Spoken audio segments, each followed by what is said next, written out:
Folks, Black Star Network is here. Hold no punches. I'm real revolutionary right now. Support this man, Black Media. He makes sure that our stories are told. Thank you for being the voice of Black America, Roland. Stay black. I love y'all. All momentum we have now, we have to keep this going. The video looks phenomenal. See, there's a difference between Black Star Network and Black-owned media and something like CNN. You can't be Black-owned media and be scared. It's time to be smart. Bring your eyeballs home. You dig?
Today's Friday, April 12, 2024, coming up on Roland Martin Unfiltered, streaming live on the Black Star Network. A small Alabama town gets sued after white officials refuse to allow its first black mayor to exercise his real duties for the last 3 years. Folks, we'll be joined by one of the attorneys for the NAACP Legal Defense Fund who filed an injunction to force the town to hold elections. The OJ Simpson murder that will always be a trial people will talk about. Tonight we'll chat with Carl Douglas, who was on the defense team, led by Johnnie Cochran. Also, Dr. Rachael Ross will join us in the studio to talk about sexual health. We're going to talk about sex. Yeah, don't be scared. Don't be scared. Also, Trump folks lie again.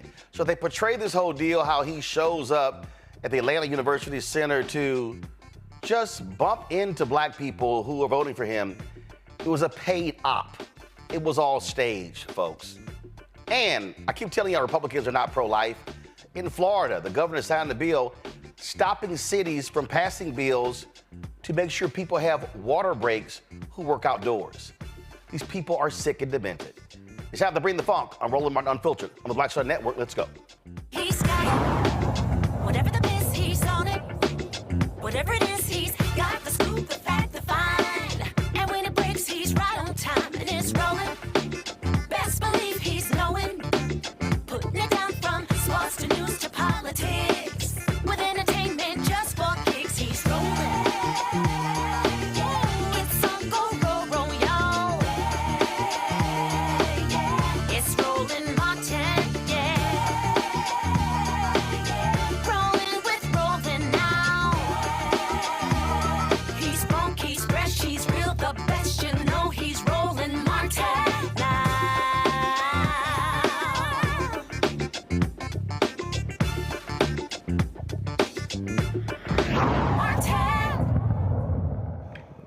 The first elected and first black mayor in Newbern, Alabama, has not been able to carry out his duties, leaving the town because white folks there have blocked him from taking his seat for 3 years.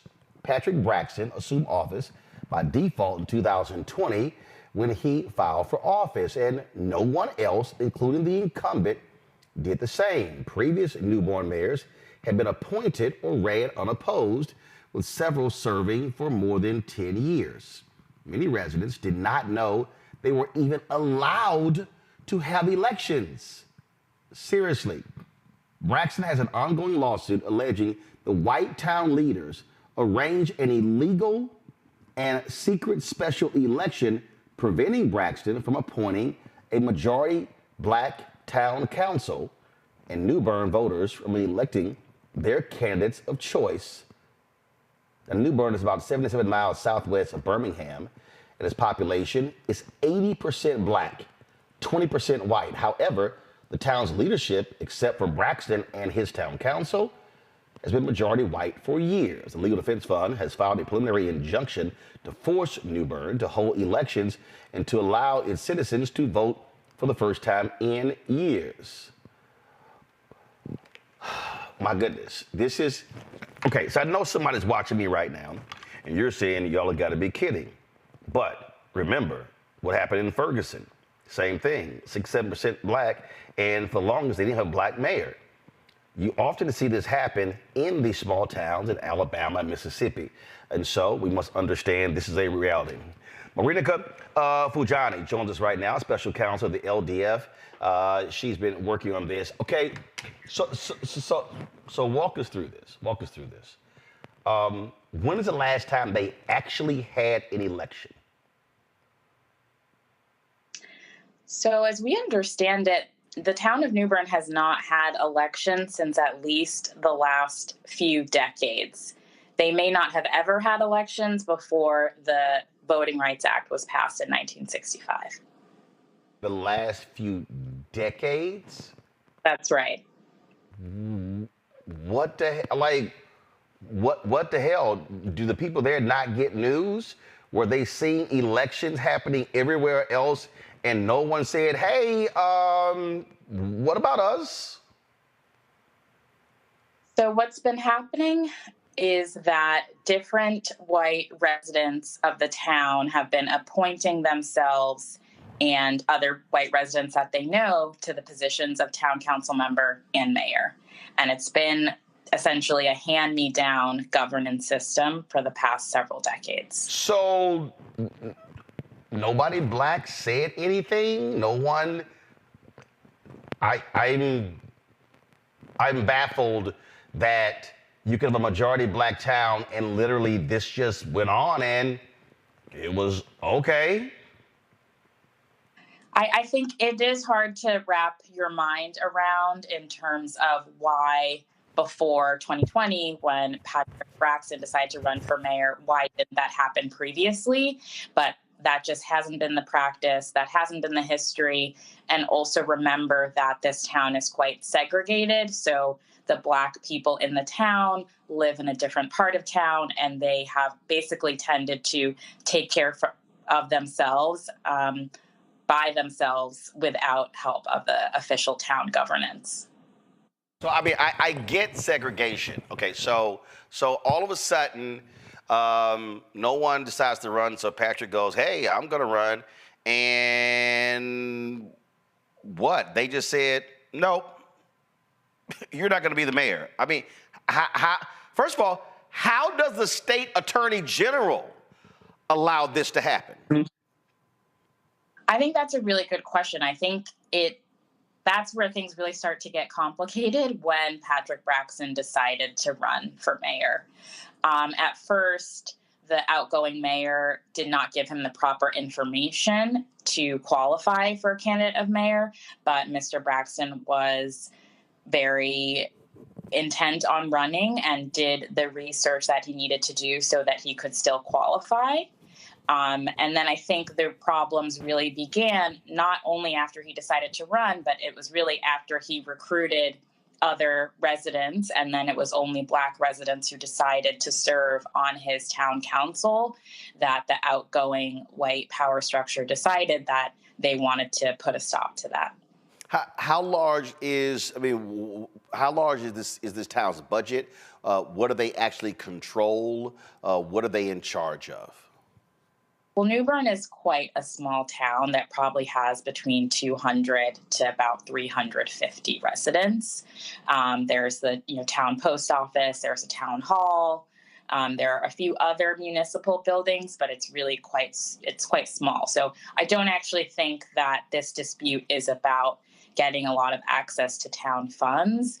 It seemed to be more about holding on to those vestiges of power and trying to maintain that white-dominated town governance. So since this happened, I mean, have the Black folks there woken up? Have they realized that, man, we've been getting screwed all these years and we now want justice? We want this to be done the right way? I think since Mayor Braxton decided to run, since he recruited his town council members, since all of the media attention and the lawsuit, I think it has really changed the conversations that are happening in the town of Newbern, and it's making the residents really think about, for the first time, having a town government that serves them. So where do we stand right now? I mean, is Braxton, is he in office? What's going on? Where we stand right now is that who the lawful mayor is and who the town council is in dispute, and it's really what the centerpiece of the lawsuit is. And we have a hearing on May 6th that is really going to go to the core of determining who the right mayor and town council should be, and also making the town of Newbern hold elections. Is this in state court? Is this in federal court? That's in federal court in the Southern District of Alabama. Have y'all heard anything from the state? From the town defendants? No, from State Secretary of State, from State Attorney General, from the governor. No. Is there where Newbern is I'm sure there's a county government there. So any of the county officials, how about the state rep or the state senator, the member of Congress that represents that area? Anything? They haven't been in touch with the Legal Defense Fund, but maybe they've been in touch with Mayor Braxton directly. Wow. It is just stunning that we can be in 2024 and these folks, they're located in the Black Belt, are still trying to actually elect their own mayor in leadership. Right, absolutely. That's just wild. So you said the hearing is May 6th? Yes, that's right. All right. Well, we certainly will be paying attention to see what happens.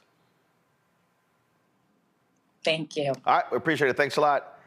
Matt Manning, civil rights attorney out of Corpus Christi. He joins us. Also, Caleb Bethea, communication strategist, joins us as well. Michael Imhotep hosts the African History Network show out of Detroit. Matt, this is absolutely crazy, bro. This is insane. Yeah, this is not only insane. I thought that there had to be some weird issue with maybe city ordinances or the codes, So actually, while you were speaking with the attorney, I read the Alabama law because I was just confused. And basically, in most states, they have a whole section of law that relates to municipalities and corporations and basically how cities and towns are incorporated and what their powers are, all of that. So Newbern would be a Class 8 municipality in the state of Alabama. And the reason I mention that is because oftentimes there are gaps when they're very small cities and towns in terms of their ability to just govern themselves. So I thought maybe they had some kind of weird law that allowed the mayor to appoint everybody on the city council and some of the stuff I read in advance of this segment. But getting down to it, this is out and out racism and out and out preservation of power, because the Alabama codes, as it relates to even Class 8 municipalities, talks all up and through about elections. So the fact that there haven't been elections here, I think is proof positive that there's clearly been a very caustic power dynamic, and there's been a power dynamic where even among 350 some odd people, the Black people there have been cordoned off and been rendered unable to participate fully in their democracy. So I'm hoping that the federal judge sees this as just a per se, you are being divested of your 15th Amendment right to vote. You're being divested of your right to be a fully participative citizen. And hopefully he or she, not only issues the injunction, but make sure that the people of Newbern actually get to have a voice. This is crazy, Kelly. Just crazy. It's crazy, but it's also really fascinating to me because after, listening to the LDS attorney, or representative rather, I am now curious to know exactly how many other municipalities are in this exact same situation, in that there are hundreds, if not thousands, of small towns just like Newbern, Alabama, and certainly throughout the South. I wonder just how many are in a similar or exact same predicament, in that there are no elections because the town is so small, and I'm assuming the demographic is relatively older. Usually small towns of this size, we're talking about people who have been there their entire lives, don't really, venture out and then come back. We're talking about people who have been there and have stayed there their entire lives, residents who, are pretty much used to how things are and aren't necessarily exposed to how things can be or are currently in the rest of the state, rest of the country, and beyond. So I think certainly the white residents of Newbern know and take advantage of that. And not only is that disgraceful, I think it really does need to be explored by the DOJ, because this is, in my opinion, an even bigger issue. Michael. Yeah, Roland, I know some people act surprised by this, but this doesn't surprise me at all, especially if you understand the history of Alabama. No, you look at the Alabama State Constitution of 1901, okay, that codified white supremacy. And that's not me saying that. That's the Encyclopedia of Alabama.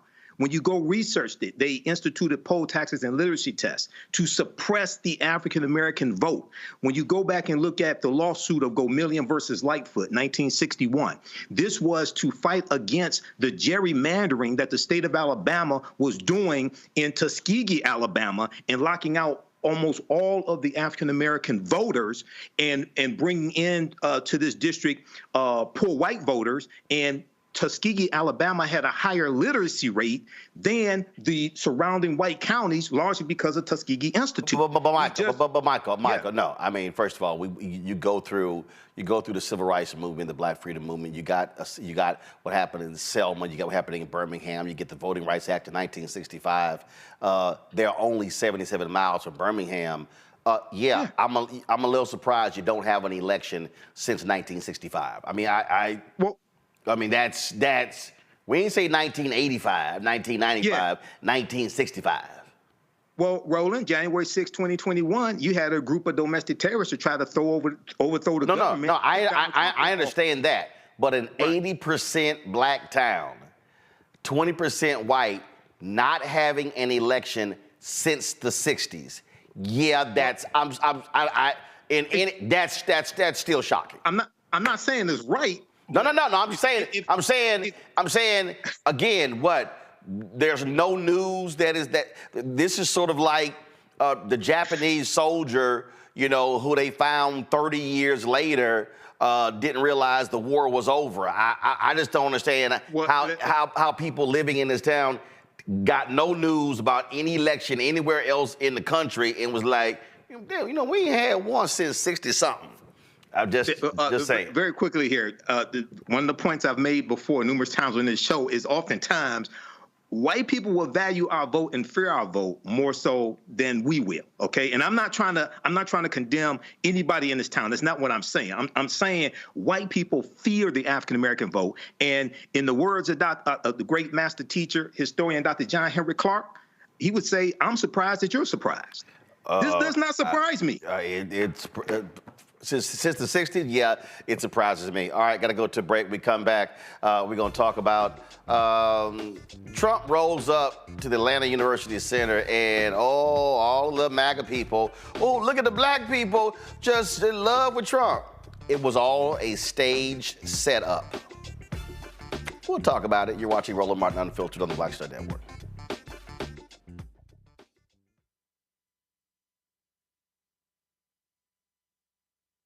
Fanbase is pioneering a new era of social media for the creator economy. This next generation social media app with over 600,000 users is raising $17 million, and now is your chance to invest. For details on how to invest, visit startengine.com/fanbase or scan the QR code. Another way we're giving you the freedom to be you without limits. Terry and I, we couldn't play in the white clubs in Minnesota. It felt like such a, strength through adversity type moment that I think black people just have to go through. You know, we have to figure it out. You know, we make lemons out of lemonade. But there's a reason we rented a ballroom, did our own show, promoted it, got like 1,500 people to come out. Clubs were sitting empty. They were like, "Where's everybody at?" And I said, "They're down watching the band you wouldn't hire." So it taught us not only that we had the talent of musicians, but we also had to have the talent of entrepreneurship. It wasn't like a seat at the table. It's like, no, let's build the table. That's right. We got to build the table. And, that's right. And that was the thing. And of course, after that, we got all kinds of offers. Of course. Right, to come play in the clubs. But we didn't do it. We said, "No, we good. No, we're good. We're good." And that's what put us on a path of national. And of course, when Prince made it, then it was like, okay, we see it can be done.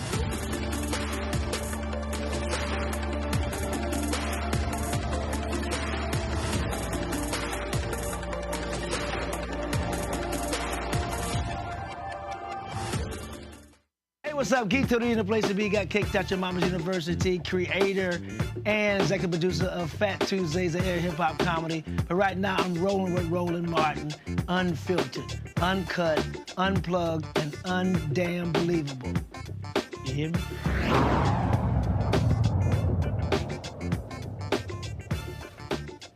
All right, folks. So, anytime Donald Trump does anything with black people, we should just automatically assume it's fake. And so you've seen the videos, Trump dropping by this Chick-fil-A in the Atlanta University Center, and he gives this black woman a hug, and oh Lord, MAGA has been just excited, and look at the black people just loving on Trump, and look at this here. So here's one of the videos. They were like, "Look who popped by the AUC," and while he was in Atlanta. Let me start this over so I can play it for y'all, because it's actually, to me, it's pretty hilarious. And I'm gonna pull up in a second, so give me, I'm trying to pull it up. And so again, the way folks have played this is that this was just a surprise visit, and he dropped by, and he's coming by and look, and then of course, folks at Fox News, they love running with it, and that boy Lawrence B. Jones, who ain't never seen a fact he refuses to check. He just, fact checking evades Lawrence B. Jones like a haircut, and so check this out. Watch this here. Thank you, everybody. And if they run a little bit low, give them some extras, okay? Are you the boss? No, sir. No. Come here.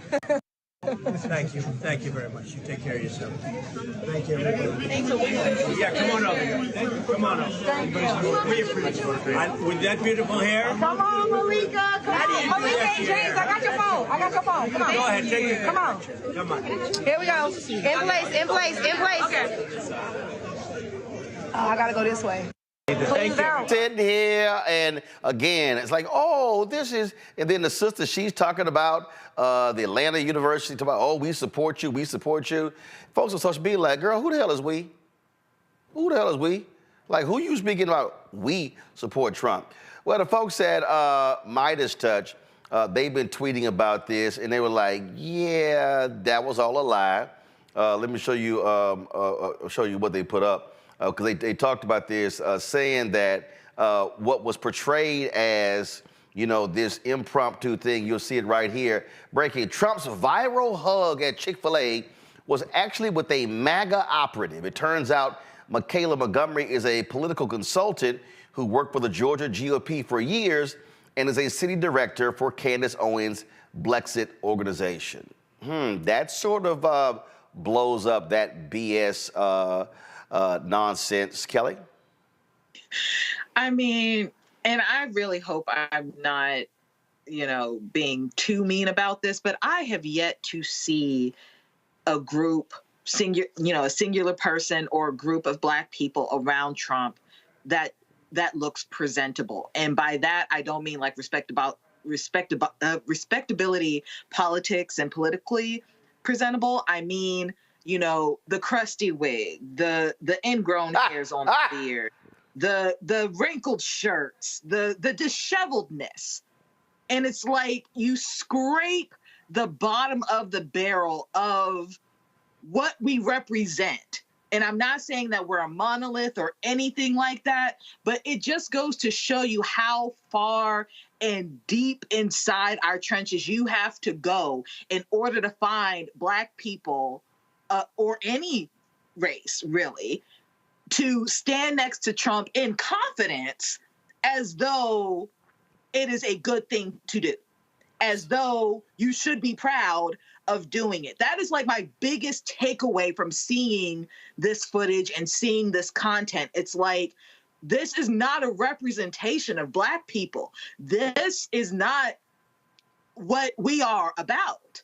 And the pandering that these Black people have been doing, the groveling that I see them doing in order to be accepted by this very racist, very bigoted, very ignorant white man. It's just astounding to me how far some of us are willing to go in order to feel accepted. Here's his tweet here, Trump's press secretary. Michaela Montgomery, who met President Trump at a Chick-fil-A in Atlanta, joined Fox and Friends to discuss why she and so many in the Black community are all in for Trump. It was staged. It was a joke, Michael. Come on. That's all it was. It was fraudulent. What do you expect from a guy who gained fame from a reality TV show? And he wasn't the one that came up with the phrase, "you're fired." And according to Joanne Reed on MSNBC, it was the producers of The Apprentice who determined who was going to be voted off as well. So this is expected. Remember, 2015, when he came down that escalator at Trump Tower, we found out that those people there cheering for him, many of them were paid to be there. Okay. Then he came to Metro Detroit. I can't remember whether he was in Detroit or a suburb, but recently he was here in Metro Detroit and visited an auto plant. And we found out that, number one, it was a non-union auto plant, number one. Number two, many of those people who were said to be Trump supporters, they were paid to be there as well. So this is what you get.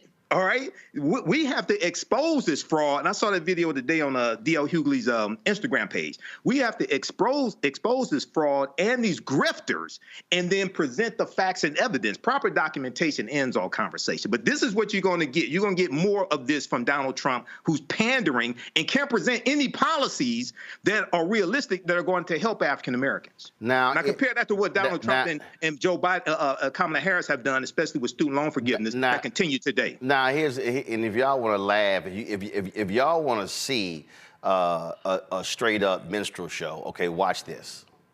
On the campaign trail for one voter who got a big hug from Trump at an Atlanta Chick-fil-A while he met with supporters. Watch.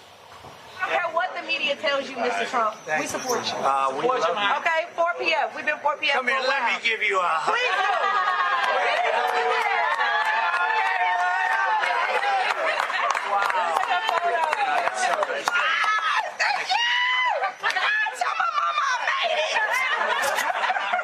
Please do. Look at this. Here to tell us about it is that young woman herself, Michaela Montgomery. She's also the founder of a grassroots political group to conserve the culture. Michaela, I've been waiting for this interview all morning. So I've been waiting for this my whole life. And I've been waiting to say both of y'all out y'all damn minds. Matt, now, Matt, not only that, he goes there and he lies. He mentions, I've done more for HBCUs than any president in history. Flat out lie. He mentions opportunity zones. Flat out lie. I mean, just lie. This was a staged event, and the Republicans are trying to push it out as if, this was just spontaneous, that he just gave a hug to this sister. She's a campaign op. Can I yield my time to Kelly? Because I know Kelly wanted to get something in. I'm happy to yield that before I get. Kelly's still trying to go in her appearance. So we got it. It's not just about appearance, Roland. It's just like, for me, I'm about packaging, right? Even if you're an op, even if you are paid to do something and make it look like something else, look good doing it. I got it. But here's my whole point. She's an op. So what they've done with this is try to play black people. And this is what they do. It's not real, Matt. And again, you sit an op there who brings 4 or 5 other loud black people. The cameras come there, and their whole deal is, see, the black people just loving them some Trump. You're an op. You're not real. And so my whole deal is, every time he comes around black people and starts lying, somebody needs to be there saying, every time you keep saying you've done more for HBCUs than anybody else. How much? Can you give me the number? Can you tell me what did you do? Opportunity zones. Can you tell me exactly how much of that money went to low-income residents, people of color? Please let me know that. They can't tell you. No, they can't. And that's why right now we need that brother with the viral video. Why you always lying? Why you lying? Right? Notice I saying those partials right. But in any event, first of all, you talking about my man off script. You talking about Scotty. So yeah, go ahead. Hilarious. That joint had me dying. But in any event, here's the thing. Not only are they lying, it's like we have short memories, because this is the same person who took out a full-page ad calling for the death penalty in response to the exonerated 5. So, 30 years later, to be acting as though you are a friend to black people, or that you have, black support in larger swaths than those who are paid or otherwise incentivized to come and support you, is flatly dishonest. But the thing about this is, we see Mr. Trump doing this in not only as it relates to true political events, but selling Bibles. Like, bruh, come on, you are the person who least lives the edicts of the Bible, but you're selling Bibles? But there's such a large contingent of people out there who just are not daunted by that. And that's the bigger issue here, is that it seems like the Trump team is just emboldened to do and say whatever they want, because there's no real political loss and no political accountability for him continuing to lie. But what I think is especially problematic about this is that, look, black people don't have to be monolithic. We are allowed to have our own individual thoughts, but you should never sell your self-respect in order to get clout. And that's what people like this young woman are doing, right? You're going to go and shuck and jive to get your 15 minutes of fame, but it's ridiculous, because if you agree with his policy positions, of which he has none, then you can trumpet that and say, look, these are my closely held beliefs on his actual policy. But that's not what we're seeing. We're seeing political pageantry, both from those pandering to him and Mr. Trump and his team pandering to Black people with high top sales and Bibles. It's also no shock when you have Lawrence Jones who will go on Fox News and just blatantly lie and just act just like when he had that other fool with the dude who supposedly was with BLM in Vermont. The most softball of softball interviews, and the dude was just straight lying the whole time. And so, Lawrence, do a fact check. I mean, bump it to a fact. I mean, okay, maybe you don't search for one, but bump into a fact one day.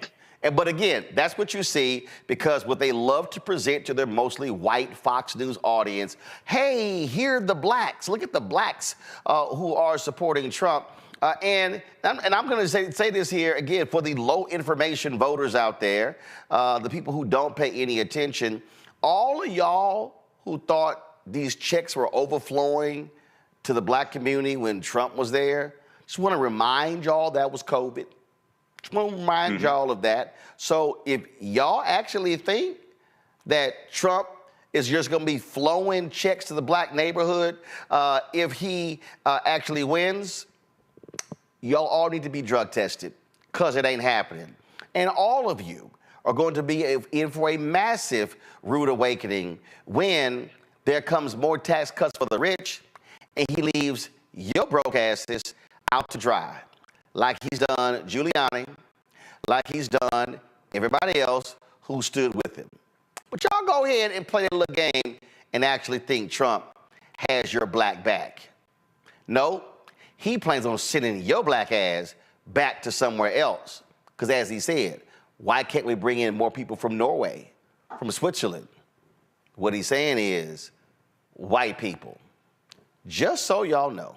All right, going to break, we come back. It has been years since the OJ Simpson trial. He's dead, and folks still are fighting over OJ. Did he do it? Did he not do it? Why he keep loving white women? I mean, the online debates to me have been absolutely astounding since news came out about his death on yesterday. Next, we'll chat with Carl Douglas, who was on the legal dream team for OJ Simpson during his double murder trial. You're watching Roland Martin Unfiltered on the Black Star Network. Support us in what we do. Be sure to join the Bring the Funk fan club. Our goal is to get 20,000 of our fans contributing on average $50 each, which will raise $1 million. You can send your check, P.O. Box 57196, Washington, D.C., 20037-0196. Cash App, $RM Unfiltered, PayPal, R Martin Unfiltered. Venmo is RM Unfiltered. Zelle, Roland at RolandSMartin.com, Roland at RolandMartinUnfiltered.com. We'll be right back. Next on the Black Table with me, Greg Carr. The enormous impact of race, education, and affirmative action in America, and how, believe it or not, white America is starting to feel a little bit of the pain. Dr. Natasha Waraku joins us with a case study of one suburban community and how it reacted when the minority students started to excel. Most people didn't say this explicitly, but was that, the academics standards are getting higher in part because of the Asian kids, and that is making our kids really stressed out. So we need to reduce the amount of homework teachers are allowed to assign. She shares a perspective that you don't want to miss. That's on the next Black Table, only on the Black Star Network. Fanbase is pioneering a new era of social media for the creator economy. This next generation social media app with over 600,000 users is raising $17 million, and now is your chance to invest. For details on how to invest, visit startengine.com/fanbase or scan the QR code. Another way we're giving you the freedom to be you without limits. I am Tommy Davidson. I play Oscar on Proud Family, Louder and Prouder. Right now, I'm rolling with Roland Martin, unfiltered, uncut, unplugged, and undamn believable. You hear me?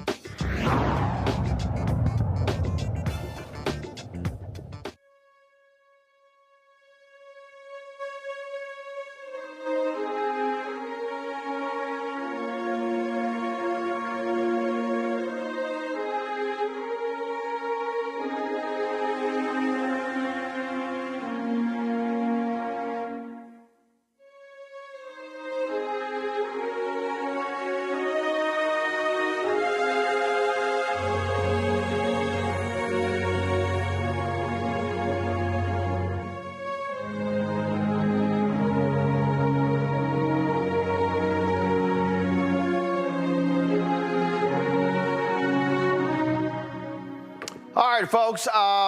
OJ Simpson is still the talk of the country after news came out yesterday that he died at the age of 76 of prostate cancer. It was announced by his family. This was just a couple of months ago on February 11th when OJ Simpson posted this video on Twitter. I'm going to play this for you. And it, of course, he was, after he got out of prison in Nevada, he was quite prolific on Twitter, always posting various videos, commenting on all sorts of stories. And so here was the last video post.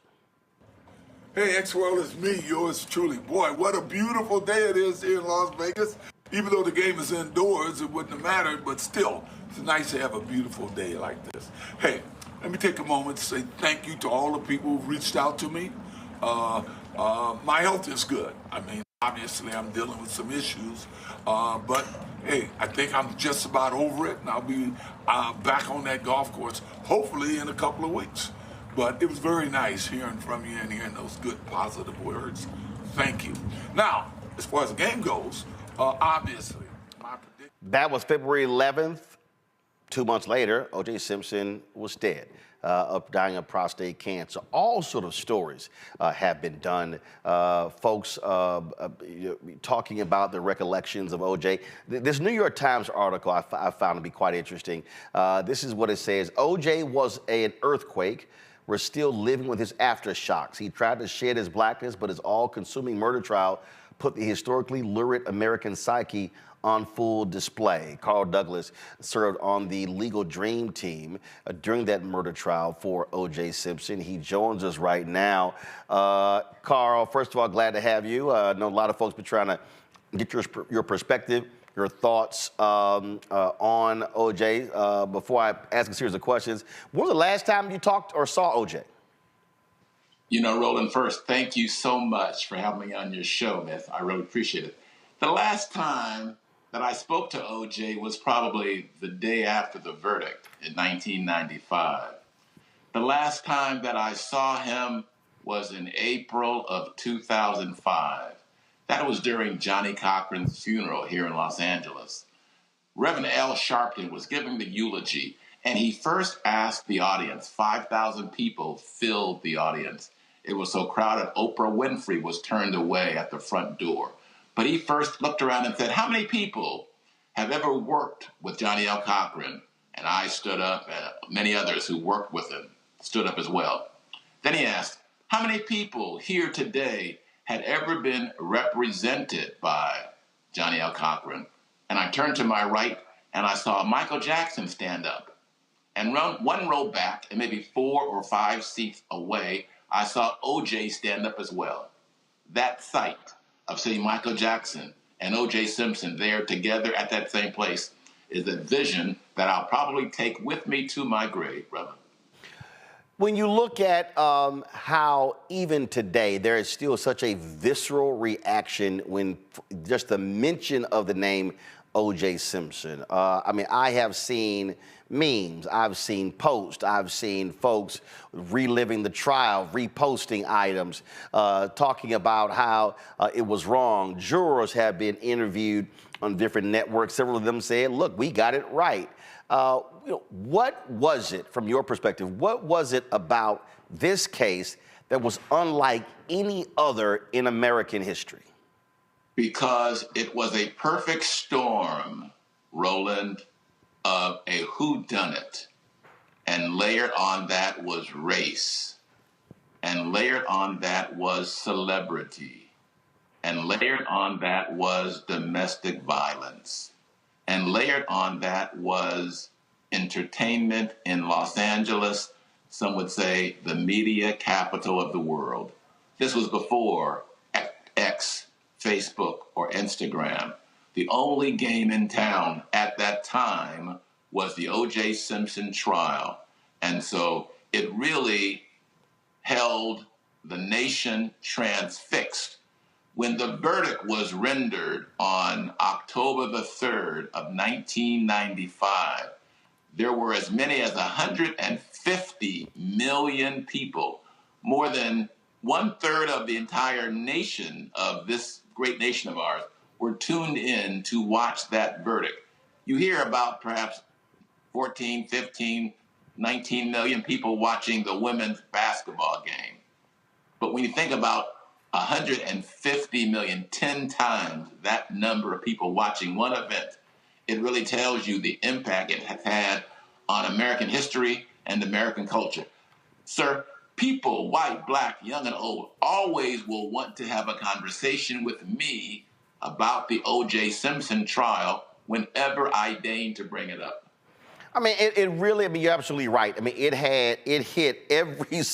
checked every single box. I mean, you had, athlete, rich guy, he black, the ex-wife was white, Ron Goldman. You had, I mean, it was everything all just converging at one time. And it really was about drawing a line in the sand. Folk was straight up in offices around the country picking sides. And it was an absolute black-white issue. And what was interesting about that is because you also had this black man who did everything he could to run away from black people and who openly talked about it. So that's also what was fascinating. And then you got racist Mark Furman, you got the N-word, I can't think what this trial didn't have. Sure, man. But it also talks about the resiliency and how great black people are. Because OJ was known for saying, I'm not white, I'm not black, I'm OJ. Yet and still, when he got arrested, when he got in trouble, his black ass was black. He was embraced by the black community. He was one of us again now. And so the response at the verdict wasn't anything about OJ per se, but finally, once in this country, the system seemed to work in favor of a black man, and that was what we were rejoicing viscerally. And that, Mark Lamont Hill actually tweeted that, and a lot of people got upset with his tweet when he talked about that, where he said that the justice system worked the way it was supposed to work because the state did not prove their case beyond a reasonable doubt. And people got upset with him, and he said, I'm not saying OJ wasn't guilty. He said, I'm not saying he was guilty. He said the onus on the prosecution is to convict beyond a reasonable doubt. And he said, and the reality is the doubt was there. And it's not, the juror's question, Roland, is not whether he is guilty or innocent. That's not the test. The test is whether the government has met its burden of proving him guilty beyond a reasonable doubt. And I can tell you this, Roland, there's a different burden in civil courts. They only have to prove that there's a preponderance of the evidence, more likely to be true than not true, 50.001%. And I dare say, if I were on that jury in Santa Monica for the civil verdict, I understand how they would rule that there's 50.1% proof against O.J. Simpson civilly, but I also embrace and understand why this jury felt that the prosecution had failed in their burden of proving him guilty beyond a reasonable doubt. For you, being a part of this legal defense team, many call the Dream Team, what was it like for you being in the midst of it, seeing the stories? Jury was sequestered, but seeing the stories and hearing everything was being talked about, hearing how everybody was being talked about. Then, of course, you had, we've heard these battles between Shapiro and Cochran and who was in charge, and it was like, okay, we got the white lawyers over here and the black lawyers over here. Then you had the F. Lee Bailey who was like, I'm gonna be with the black lawyers. And so you had a racial dynamic in the country of the trial.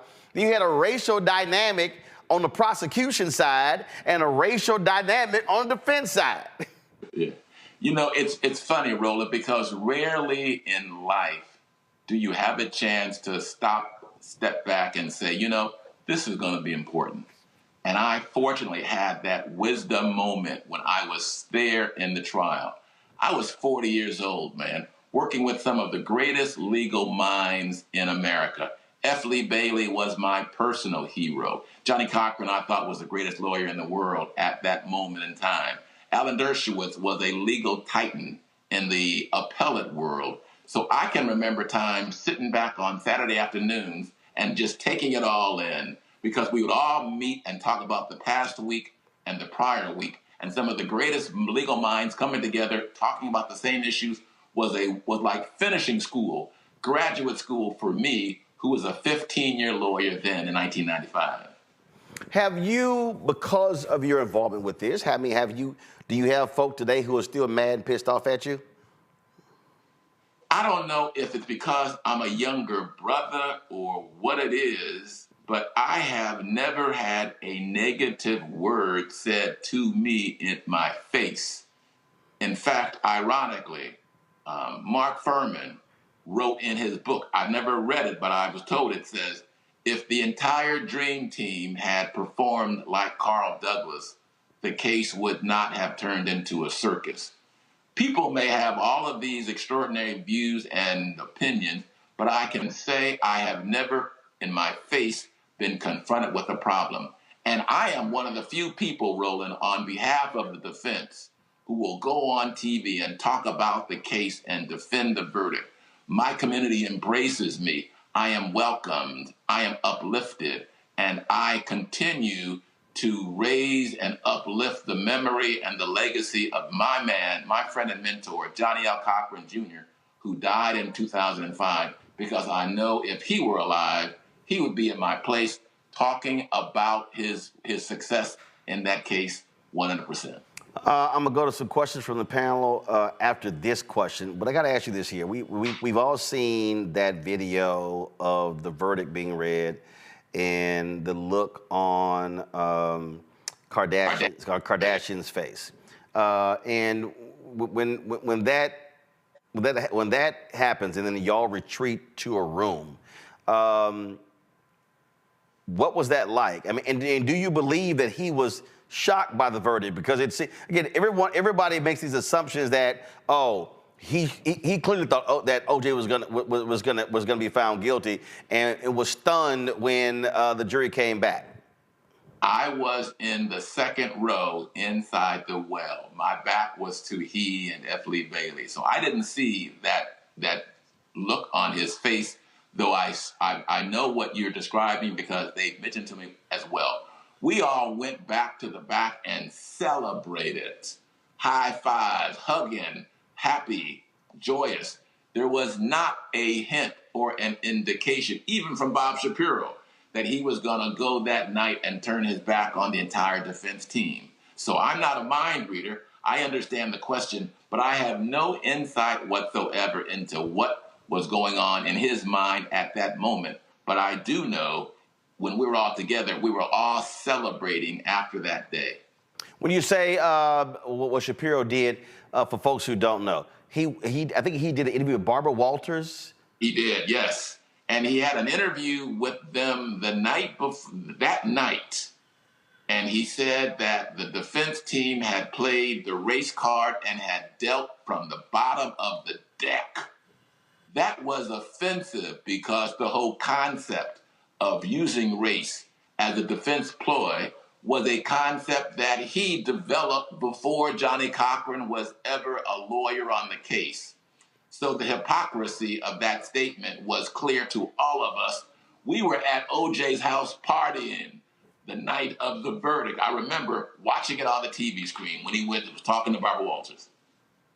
And y'all were like, the hell is he doing? And more. OJ was very vocal, man, okay?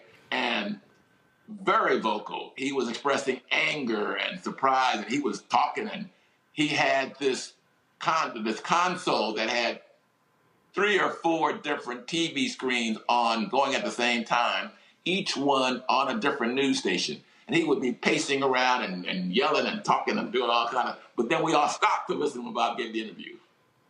Wow. Let's go. Matt, you're first.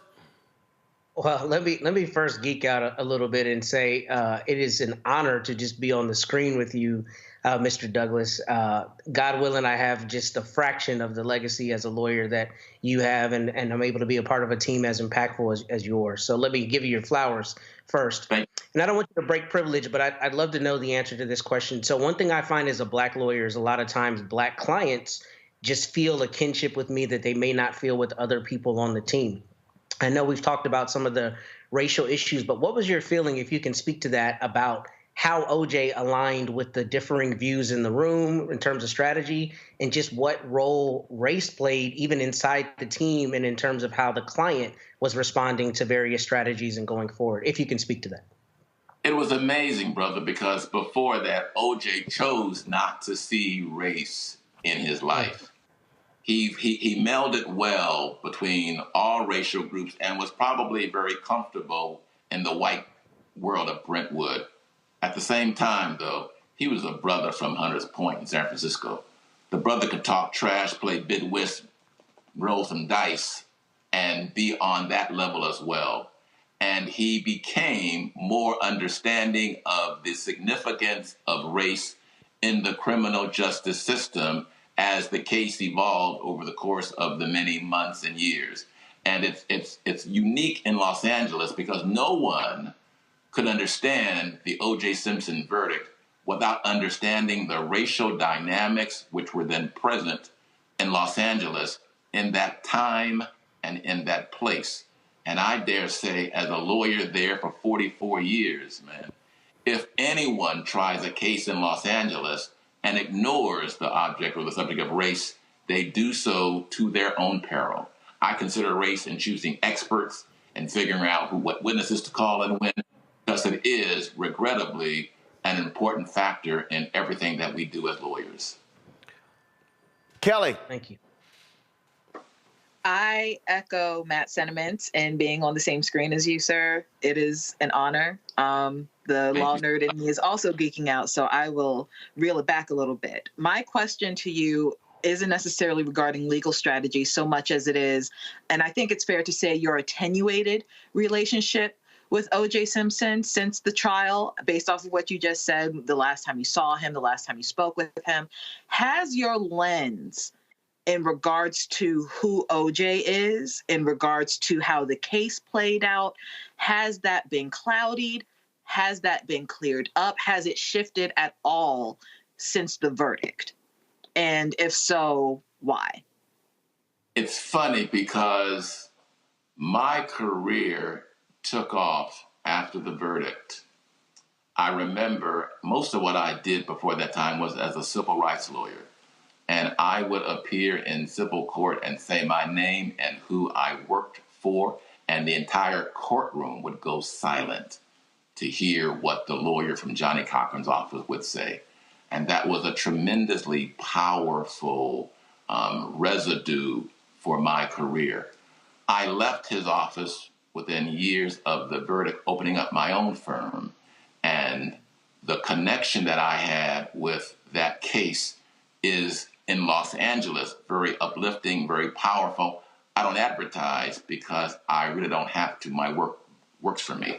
But it is the value of my involvement in that case that has only uplifted me and my career for the 30 years since then. I used to, in the beginning, not want to embrace my involvement until I realized when a wise person told me it's important that you are known for something.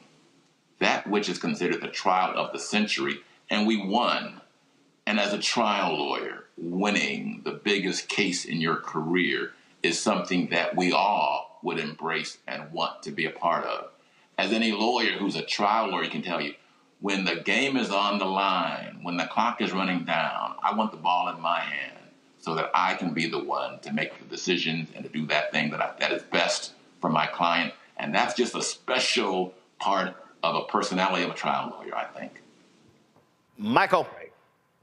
All right, Attorney Douglas, thanks for coming on today. I remember watching the trial live on CNN. This is even before MSNBC existed, so I watched it basically every day. The question I had for you is I was watching some analysis from Attorney Reba Martin CNN, and she was talking about Mark Furman and Mark Furman allegations of him using the N-word and him perjuring himself on the witness stand during that trial. And I think a lot of people may have forgotten about that, may not even know who Mark Furman is. Can you talk about that for a minute? And just a quick follow-up question, if I may. I just wanted to know, what do you think was the biggest piece of evidence or lack of piece of evidence that got OJ Simpson the acquittal? Well, Mark Furman was a central detective who found a glove at the Rockingham location.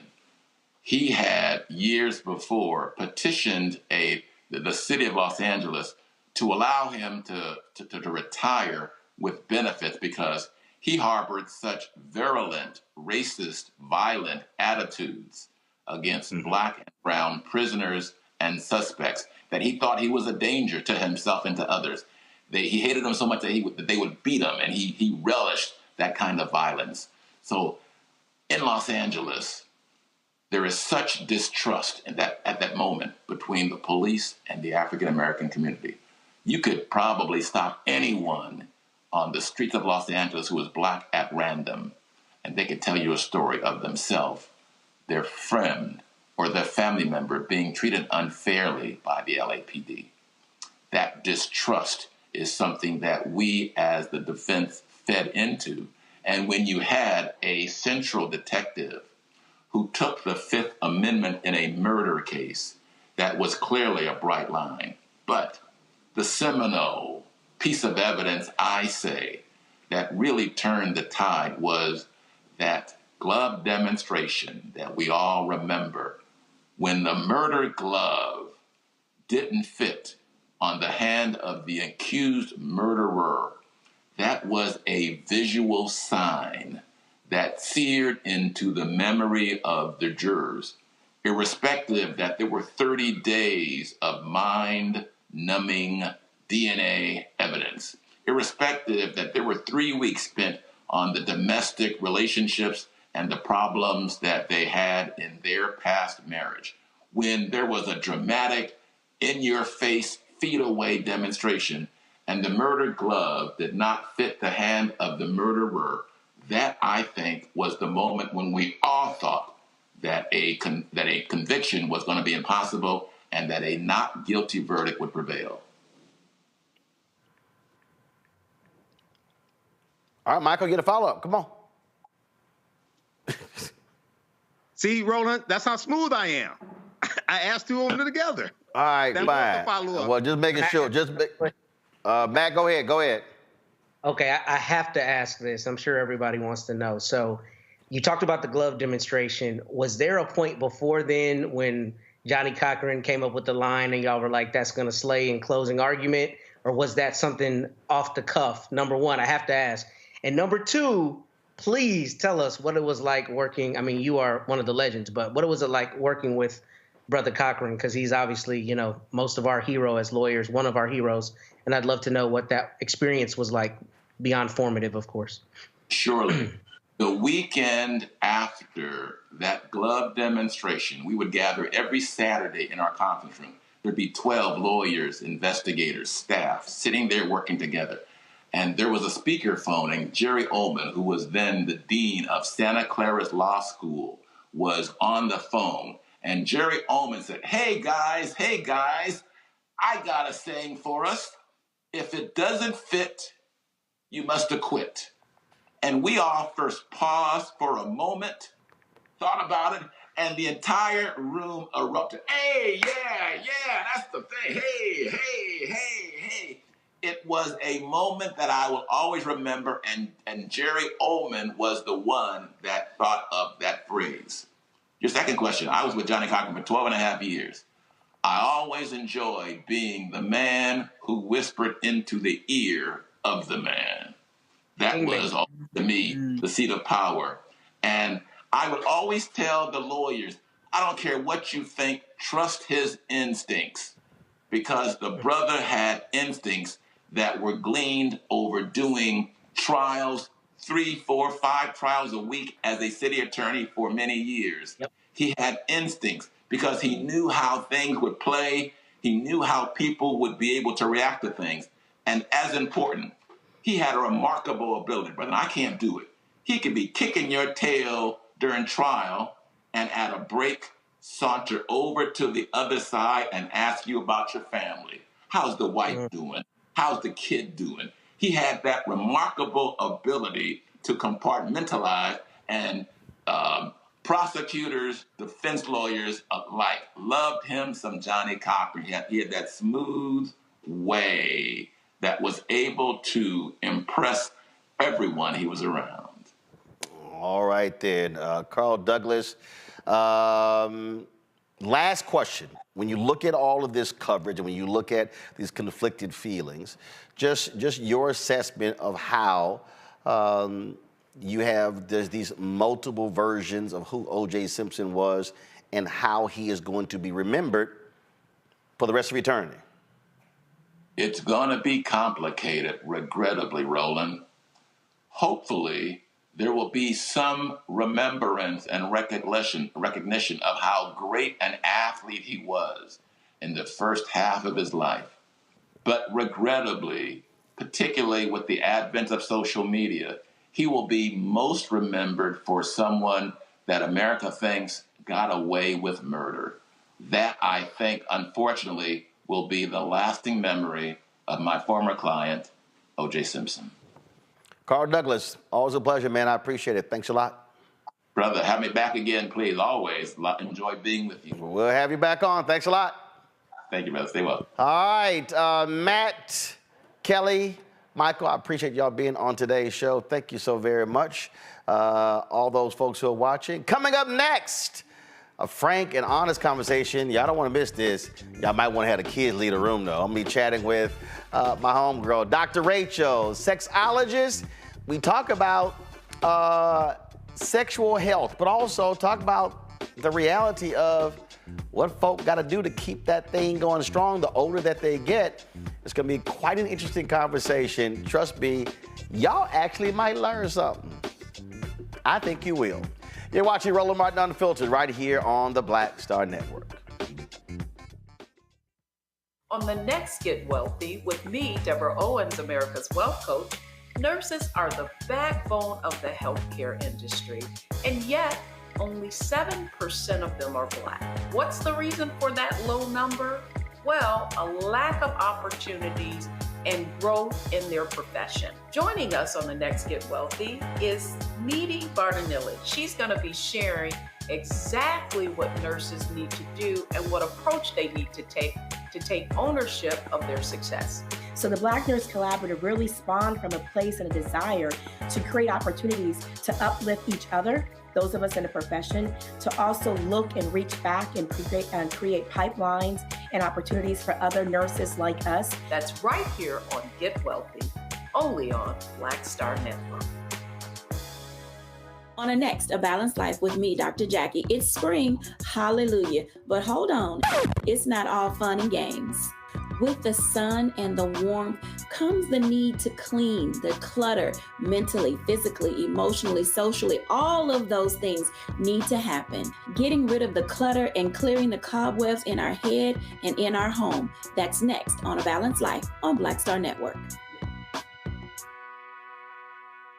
When you talk about blackness and what happens in Black culture, we're about covering these things that matter to us, speaking to our issues and concerns. This is a genuine people-powered movement. There's a lot of stuff that we're not getting. You get it, and you spread the word. We wish to plead our own cause.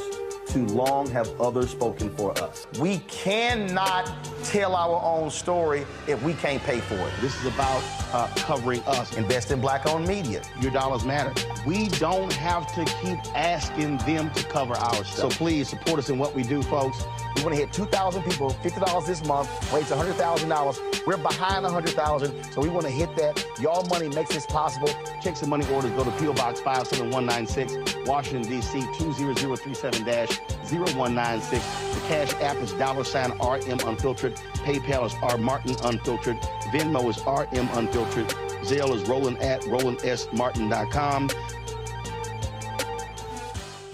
Fanbase is pioneering a new era of social media for the creator economy. This next generation social media app with over 600,000 users is raising $17 million, and now is your chance to invest. For details on how to invest, visit startengine.com/fanbase or scan the QR code. Another way we're giving you the freedom to be you without limits.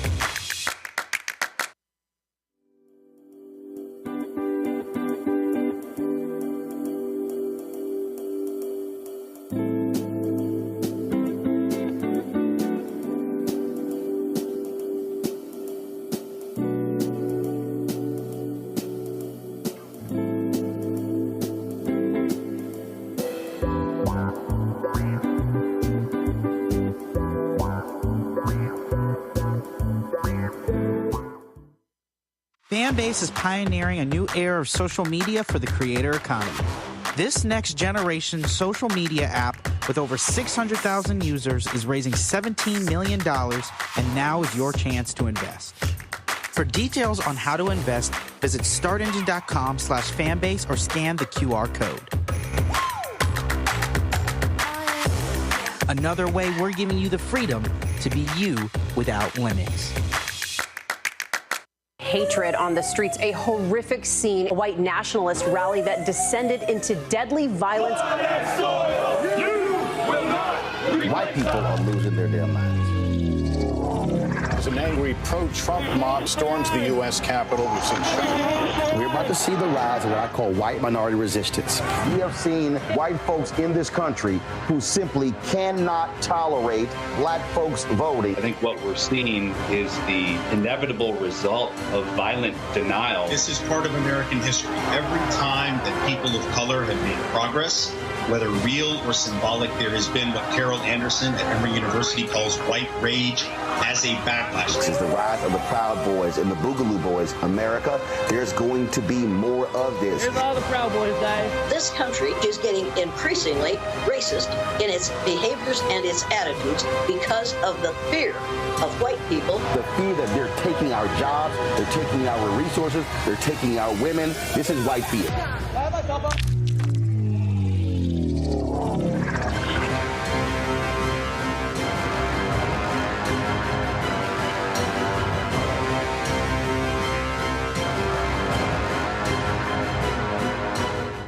Hey, yo, what's up? This is Mr. Dalvin right here. What's up? This is KC. Sitting here representing the JODECI, that's Jodeci. Right here on Roland Martin Unfiltered.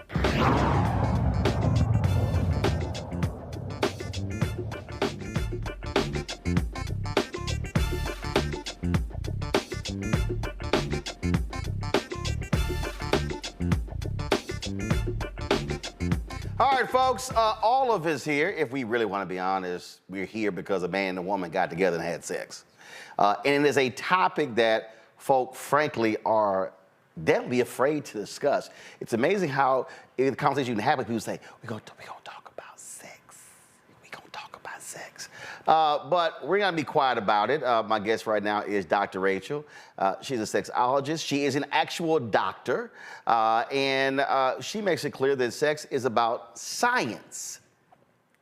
How you doing, Doc? What's happening? Good. What's going on, Roland? All good. All good. Fantastic. Listen, I don't know if you all know out there, this is Black owned. This is fabulous. This is what's up, you know? Appreciate it. We spend so much time on other people's networks and doing other people's things, and this right here, this is the holy grail. This what's up. I appreciate it. So thanks for having me. Let's talk about that because, look, you've done radio.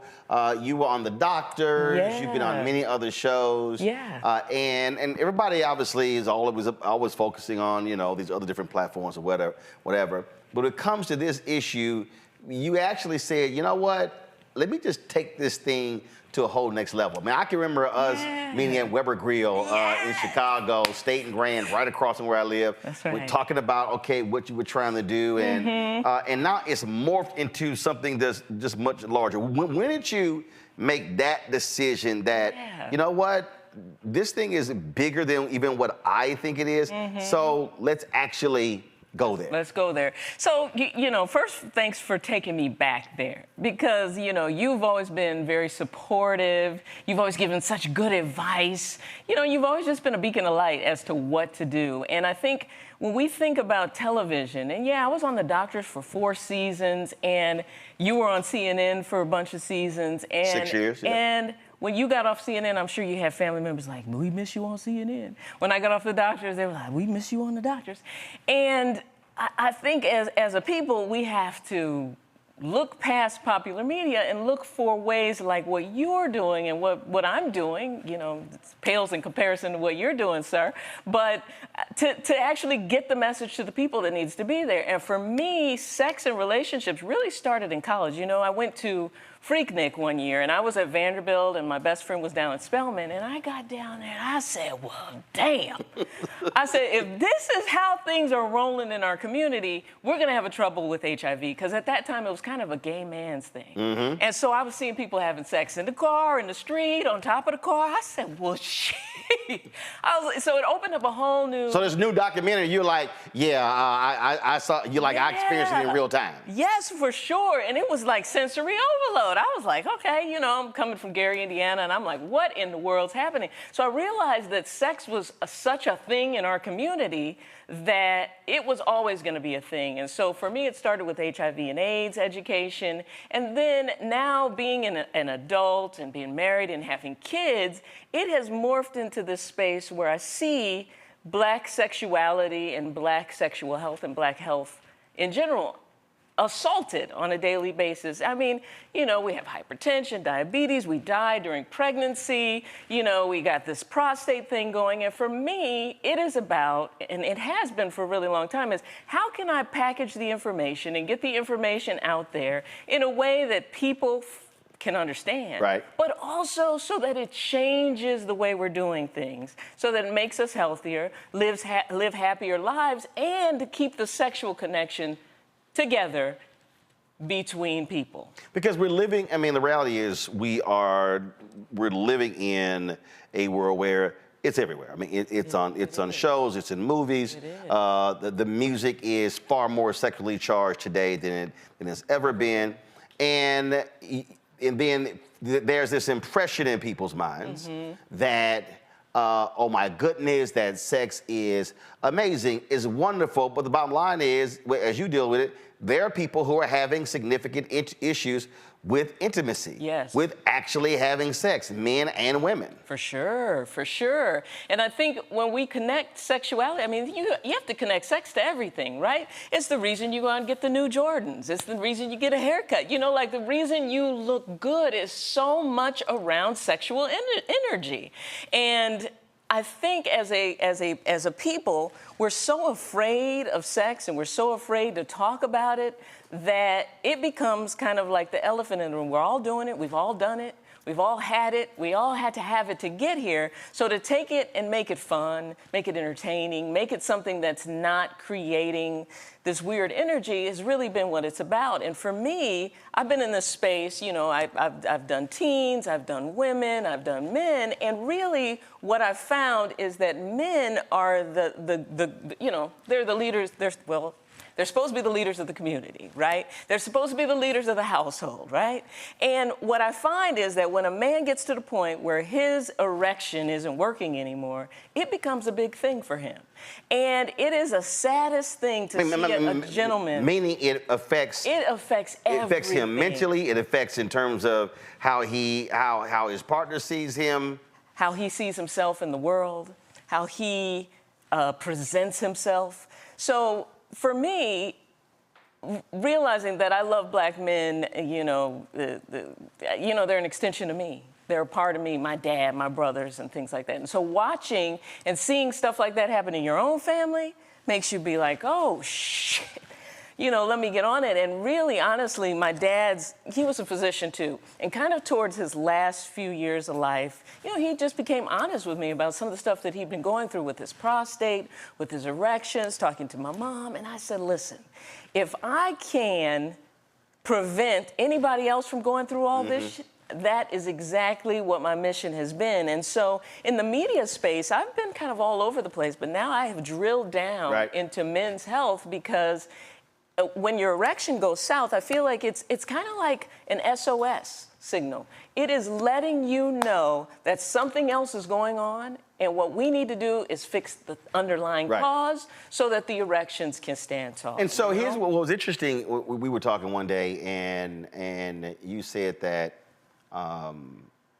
which I was actually surprised by. You said that when you've had these counseling sessions, you've gotten more resistance from the women and not the men. For sure. Now, I was surprised by that because, again, the assumptions that we always hear is that, oh, no, men, look, they don't want any advice. They know what they're doing. They don't want to listen to anybody. You know, it's all about ego. Yeah. But you said, no, it's the women who gave you the most pushback, and the dudes were like, yo, definitely. Let's figure this thing out. Definitely. From my family practice in Gary, Indiana, to practicing in LA, to practicing in the prison system, men are much more, you know, and maybe it's because women are taking care of so many people. They're taking care of their husband, they're taking care of their kids, so they're really not as invested in themselves as men are. But men, when you tell them, listen, it's not going to work anymore if we don't fix this. If you don't get your sugar under control, you are going to have trouble with your erections. When you guide gentlemen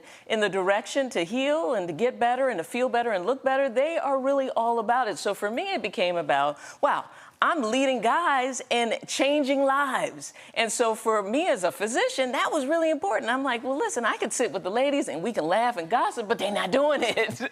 When I talk to the guys, they make the changes, they make the shifts, and, you know, we see some results. And then I also found with women, particularly in the space of sexual health, some women are going to be mad at me for this, but we get married and then have the kids and really kind of sink in this place of like, well, you know, I could live without it or I could live with it. So basically move into this just area of contentment. Yeah. That, you know what? Yeah. Fine if it happens, not if it doesn't.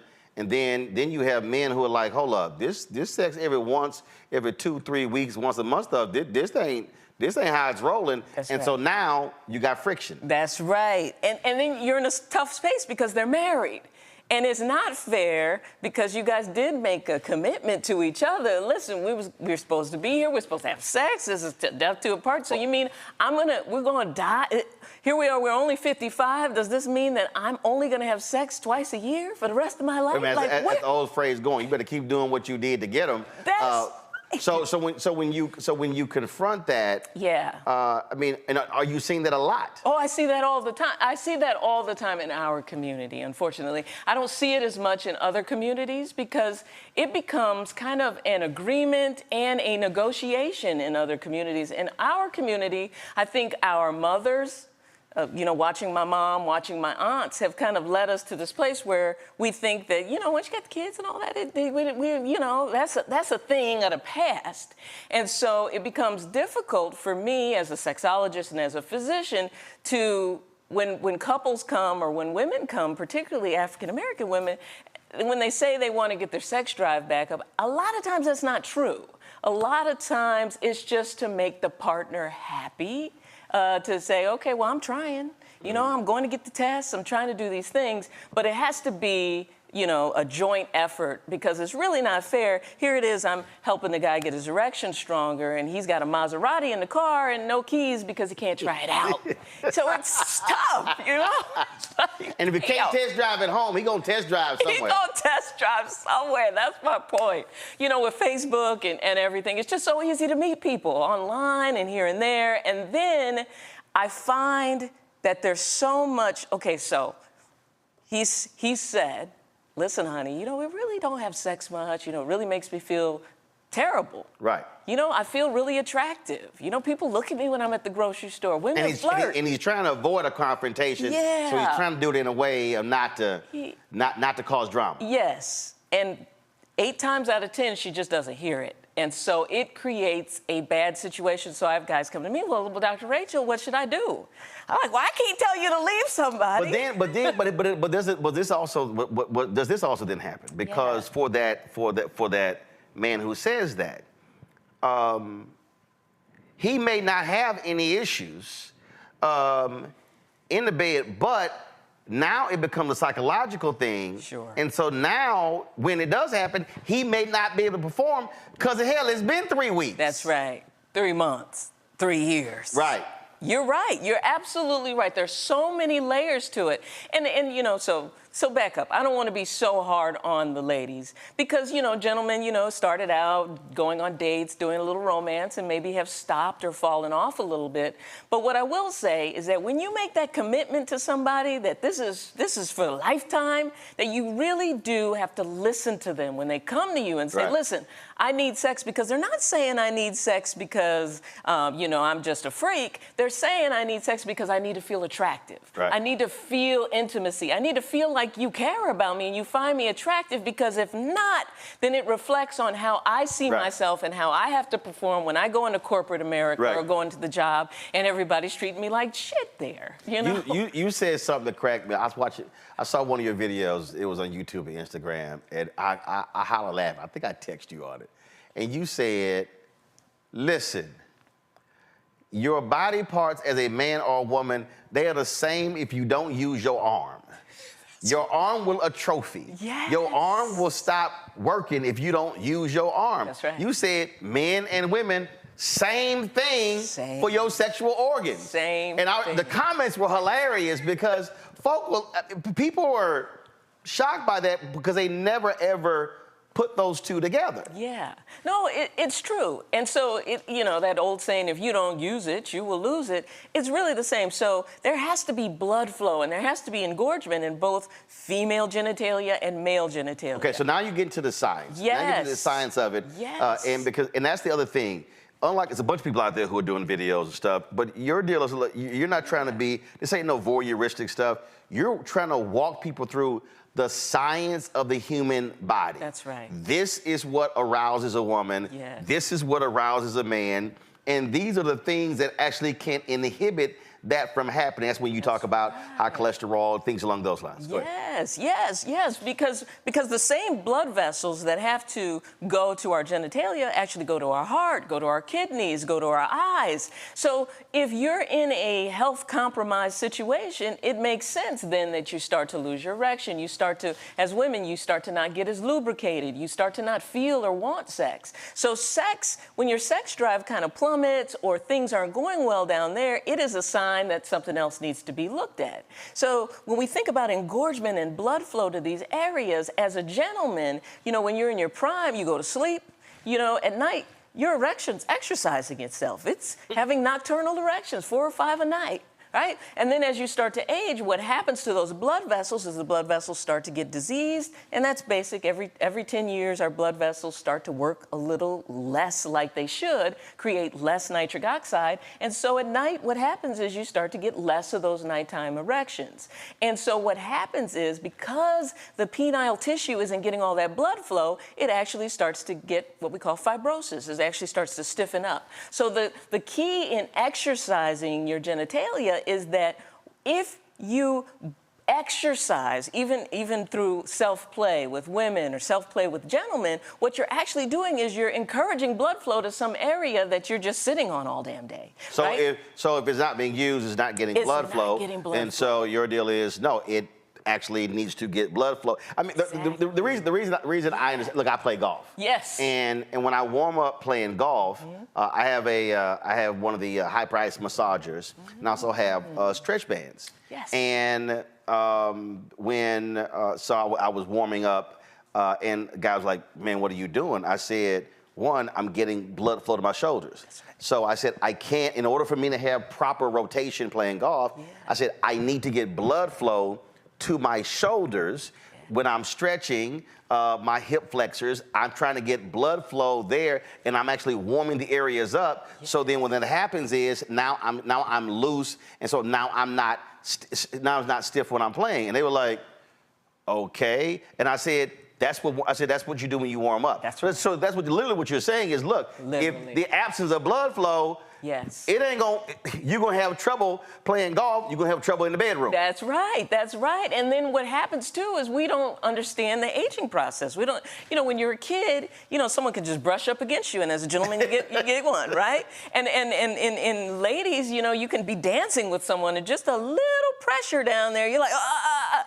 But as time goes by for everybody, it just takes a little more. So oftentimes, too, guys will think they have an erection issue, and really what they have is you guys are together, and you used to be just wham, bam, good night. Now we need a little bit more foreplay, and you need both people involved. So when you go outside to start your car engine, it takes a little longer to warm your car engine up. It does. It does. But when it's a new car, crank, all right, you can take off. That's right. That's right.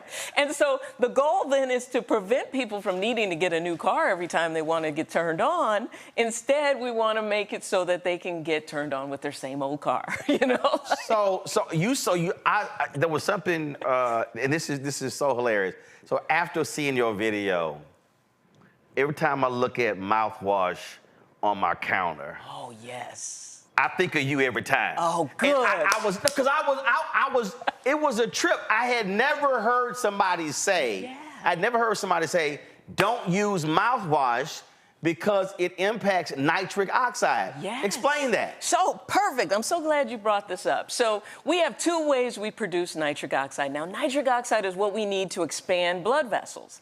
Listen, I can take someone off of mouthwash and actually lower their blood pressure. So let me talk to you about how important nitric oxide is. So nitric oxide is something that's created in our blood vessels that helps us relax the blood vessels so blood flow can flow through it, right? When blood vessels are tight like that, blood pressure is up and blood flow is down.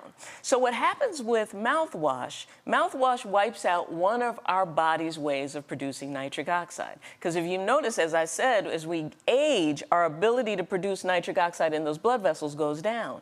So we have one other way that we make nitric oxide that we can control, and that's through our diet. So that's taking nitrates in through our mouth, and then we need the bacteria in there to convert those nitrates in our diet to nitrates. Then we swallow it. So the bacteria in our mouth is a super important part of it. So if you people are thinking, I'm just swiveling mouthwash and I want fresh breath. Yes. But you're saying you're killing the bacteria. You are killing the bacteria. And that bacteria in your mouth, now you ain't saying don't brush your teeth. Right. But what you're saying is that whatever the ingredients in mouthwash, that's killing the bacteria in your mouth, which now is impacting the nitric oxide that's in your body, which can impact your sexual health? Oh, absolutely, absolutely. So there's a few things that we as a people do that's wiping out nitric oxide, and mouthwash is one of them, because the mouthwash sits in the back of the mouth, kills off that bacteria that is 100% necessary to convert the nitrate in our diet to nitrites to then go down and create more nitric oxide. And the cool thing about that pathway of making nitric oxide is that we can control it. You can put more nitrates in your diet. You can eat more spinach. You can eat more arugula. You can eat more celery, or you can take a nitrate-rich supplement. But all of that, we do need that bacteria in order to convert the diet into nitric oxide. So you said they're nitric oxide supplements. We'll get to that in a second. Yes. But how do we increase our nitric oxide with different foods, and what foods does that? Sure. So we got to be careful, because a lot of the foods that will increase nitric oxide, for those of people who have arthritis or kidney disease, they have something called oxalates in them. So that spinach is great. It's full of nitrates. It's full of magnesium, all the stuff we need to make healthy blood vessels. But the only thing about spinach is that it is high in oxalates. Mm-hmm. Something like arugula, something like celery, those are fantastic because they're nitrate rich and they don't have those oxalates in them that are going to interfere. Beets are really great for introducing nitrates into our diet. Okay. So for instance, I've written the smoothie recipe book, Eat Function Smoothie Recipe Books, and everybody's like, well, wait a minute. How are you curing hypertension? How are you helping everybody with their erections just with smoothies? Right. Well, because the smoothies are rich with nitrate-rich ingredients and magnesium. So magnesium and nitrate. You have two books, right? You have two? Yeah. All right, so let me see this. All right, so first of all, so first, let's do this here before I talk about the smoothies. Yeah. Okay, so you watch all of these commercials. Yes. And they've got they got Cialis, Viagra, and again, and you like go crazy with all of these pills because you say, look, that's only gonna help you for a little bit, then it's actually gonna cause you problems because you got side effects, things along those lines. And in all the commercials, they talk about ED, erectile dysfunction. And when we were talking, you said you purposely don't want to use that phrase because when men hear it, it's a negative connotation. So you say you use E-function. Exactly. Erectile function, not erectile dysfunction. I don't talk about ED because it's not a dysfunction. This is a natural process. You're going to have great days with your erection. Some days you're not going to have really great days. But what we want to do is increase blood flow, heal blood vessels, support your prostate so that you can do what your body naturally does. And so those commercials drive me bananas because I'll tell you, the main reason I got into this natural space with erectile health is because in our clinic in Gary, Indiana, my mom and I, we used to hand out Viagra and Cialis. We would keep drawers full of it, closets. Some people watching right now is like, I remember that. Dr. Rachael used to always give me the samples. And so I'm thinking I'm helping brothers out. You know, they don't have to pay for this stuff. But those same guys that we were, to come in every week, getting the samples, they would come in. They were having strokes. We went from the Cadillac, headed out to Vegas, to stroke. I'm in a wheelchair. And I'm telling you, this was happening time and time again. And so my mom and I sat down one day. I was like, gee, have you noticed that a lot of our patients, the guys that, are just so sharp and clean, like my favorite guys, they're having these strokes. She's like, yeah. She's like, I think it's that medication. Moms are, I think it's that medication.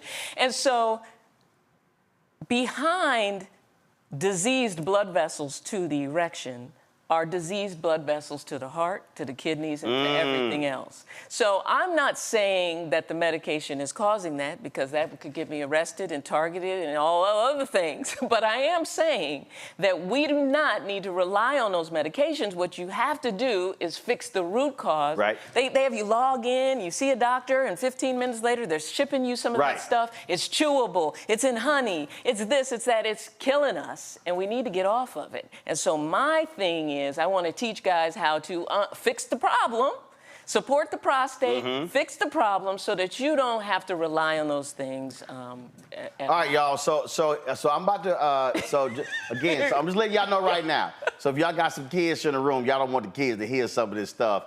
Y'all just might want to go ahead and tell the kids, I need y'all to leave the room right now. So in your smoothies, in your E-function smoothie recipes, we've got the morning wood smoothie. Okay, those ingredients are a quarter cup blueberries fresh, have 1 to 2 cups of kale, collard greens, or spinach chopped and frozen, a quarter cup fresh beets chopped, a half a cup of ice, 1 cup of almond milk or coconut water, fresh squeezed orange juice if non-diabetic, 4 to 6 macadamia nuts, a quarter of a lemon squeeze. So then we go to the black of the berry stiffness smoothie. Well, and let me just say, too, that all the ingredients in the smoothie recipes are clinically proven ingredients that help support erectile function. And so people ask me you're all putting the time, all of them together in different combinations in different smoothies. That's correct. And people ask me all the time, Doc, why are there no strawberries in there? Well, we don't see any clinical evidence that strawberries support erectile health. Really? So I see in here darker things. Blueberries, raspberries. Yes, blackberries. Blackberries. Okay. Yes. So you got the Glory smoothie. Yes. Okay. All right. We've got the Optimizer Libido smoothie. That's right. That's right. All right. The Ginger Vitality smoothie. Yes. Diabetic friendly. Yes. All right. We have the Stand Up Tall smoothie. That's right. That's right. All right. Here. This is probably the most popular one in the book because I see it was bookmarked here. It was the page. It was bookmarked. This is called the Dick Up smoothie. The Dick Up smoothie. Listen, the Dick Up smoothie is the most popular. So that's 2 cups watermelon chopped and seed removed. If allergic, use peeled and sliced cucumber instead. Half of a beet scrubbed and chopped. A half frozen and sliced banana. Half cup ice. 4 to 8 basil leaves. A quarter cup raspberries, half of a lemon, 1 teaspoon ground organic chia seeds. If substituting cucumber for watermelon, add 1 or 2 teaspoons of honey. Okay. Yes. All right. Why is this one the most popular one? Well, It's probably the most popular one because I put it on YouTube and people have been using it. You did a whole video. You called a video. Yes, and they write their testimonials on there, and they're like, "Damn, doc, first day," you know. So honestly, that one is so popular because you have people who literally have posted comments saying, "Yo." We have thousands of testimonials around the world on how the smoothies have changed their erectile health. Now when are you, now you're saying here, when are you supposed to do the smoothie?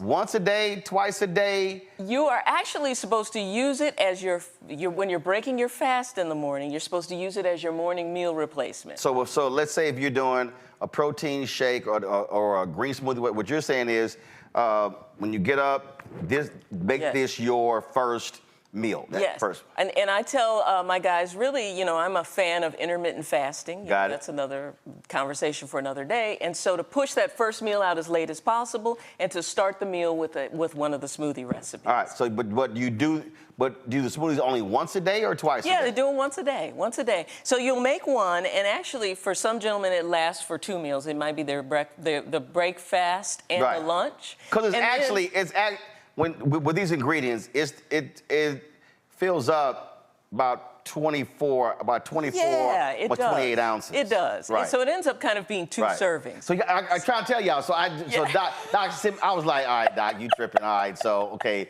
So she sent me the book, and I'm cracking up laughing at the smoothies, y'all, because you have the Green God smoothie, the Stiffening Stamina smoothie, the Daily Boost smoothie. We got the Mandingo. The Stimulating Power smoothie. We've got the Mandingo smoothie. And see, these are perfect for you because you don't like vegetables. The Power to Please smoothie. The Nitrate Knockout smoothie. That one's super full of nitrates. The Ever Ready smoothie. Yes. And then we have the Staying Power smoothie. That's right.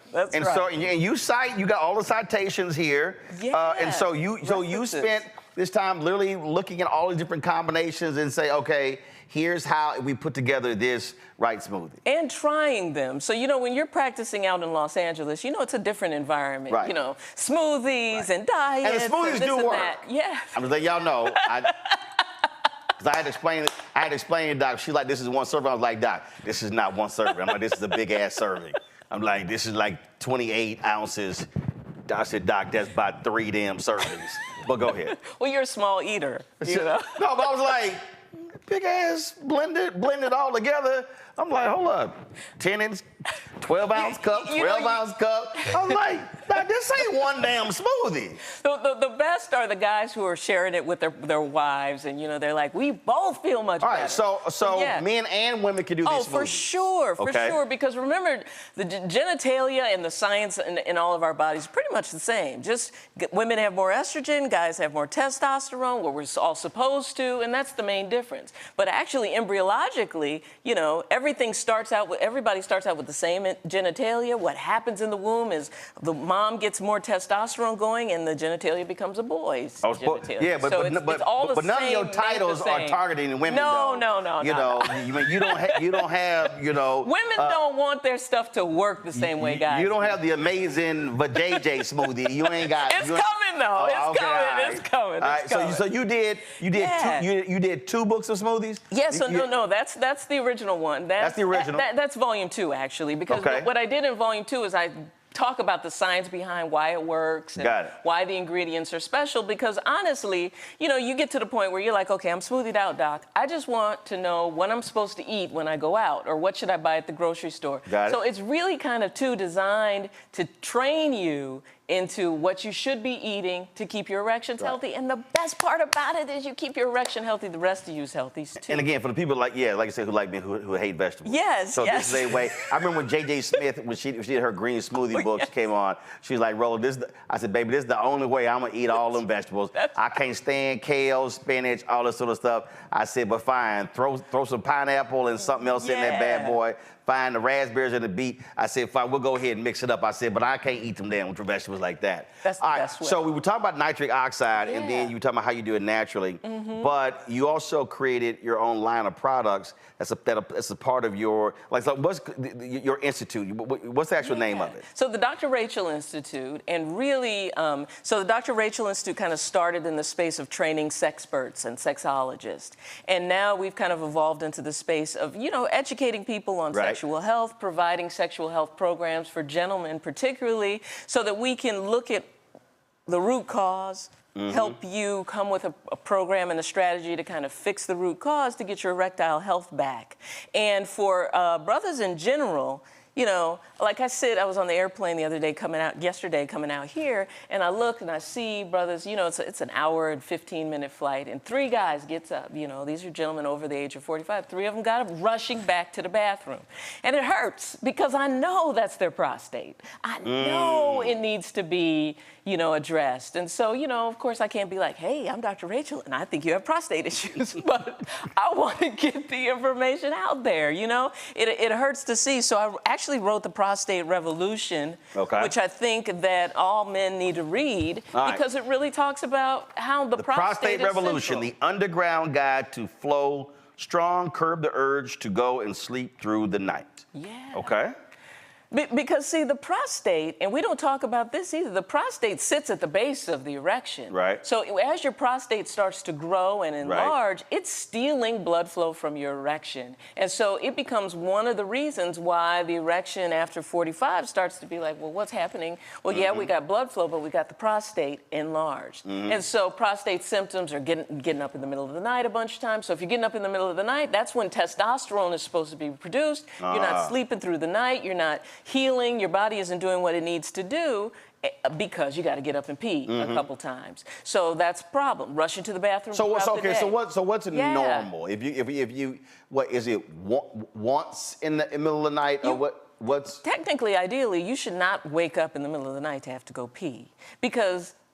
Listen, God wants you to sleep all the way through those REM cycles because during the deepest state of REM, that's when your testosterone is being produced. So if you have to get up right before you get there, then you break the cycle. Now, you don't get a chance. now does that also mean, you know, watching how late we eat, how late we drink as well? So you're not, you know, knocking out, you know, 16, 18-ounce bottle of water, and you're going to bed in about 30 minutes. Well, here's the thing. I think what we do is we dehydrate ourselves because we are not drinking water around trying to keep the trying not to rush. You know, so you'll see guys, they map out where the bathroom is. They're not drinking enough water during the day because they don't want to have to keep rushing. Got it. So at 5, they stop drinking water, and really all you're doing is dehydrating yourself because you're trying to support that lifestyle. So now it's about midnight, 12:30, and you thirsty as all get out, and then you drink that 16.9-ounce bottle of water.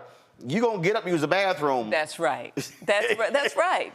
Right. And so technically, you really shouldn't have to get up until like 5 or 6 when it's time to get up. Right. So, you know, my goal is I want you to get up when it's time, when you want to go. Right. When it's time to go. Like, let's get it on instead of because you have to go. Got it. And so really, that's the impetus behind the Prostate Plus formula, which is a formula designed to support healthy prostate flow. And it's different from a lot of supplements designed for prostate health because it also focuses on bladder health. It has a component called Urox in it, which is a botanical blend that's designed to kind of help take the inflammation and the sting out of the bladder. Because what happens is as that prostate is growing, it's pushing on the urethra and it's making pee sit in the bladder, which is why you have to keep rushing so much. And so what happens then is as that urine sits in the bladder, if you can imagine if you've ever, you know, when you're a kid, you pee on yourself and all of a sudden your leg is stinging, everything's stinging. So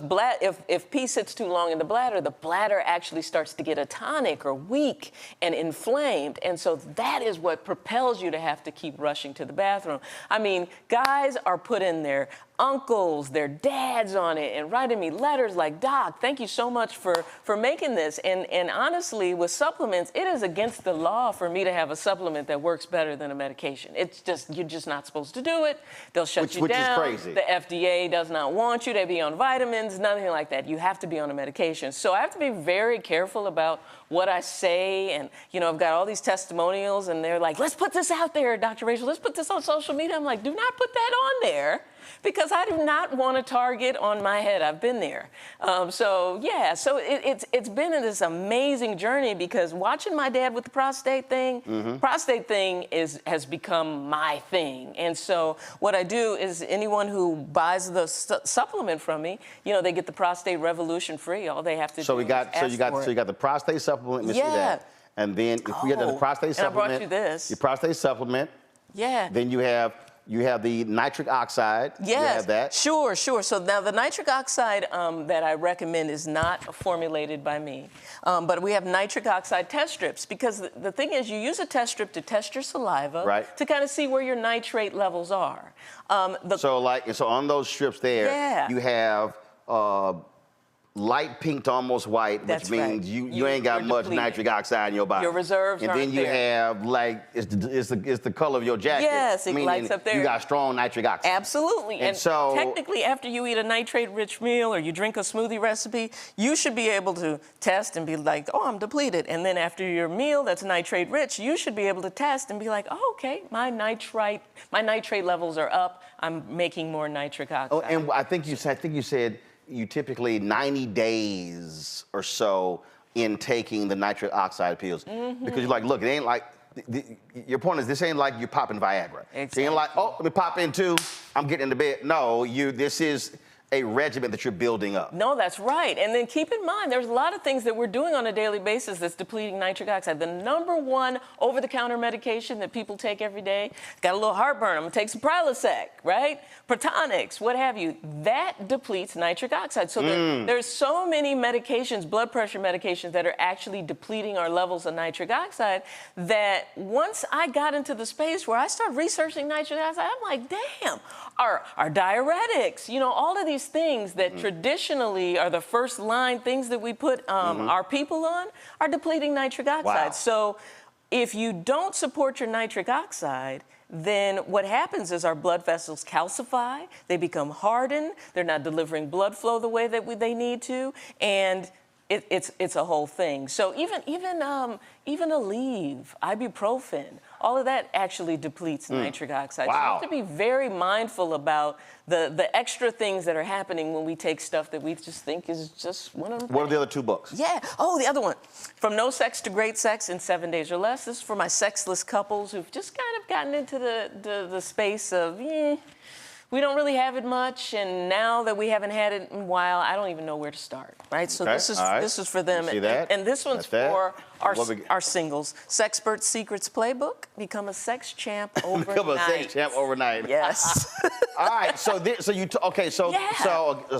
again, so then you do a video and you're talking about prostate massaging. Yes. And so I'm seeing your video, and then you were explaining it. So then you start talking. This is where I was like, I know you probably. And he turned off. I'm like, you know, you freak some dudes out.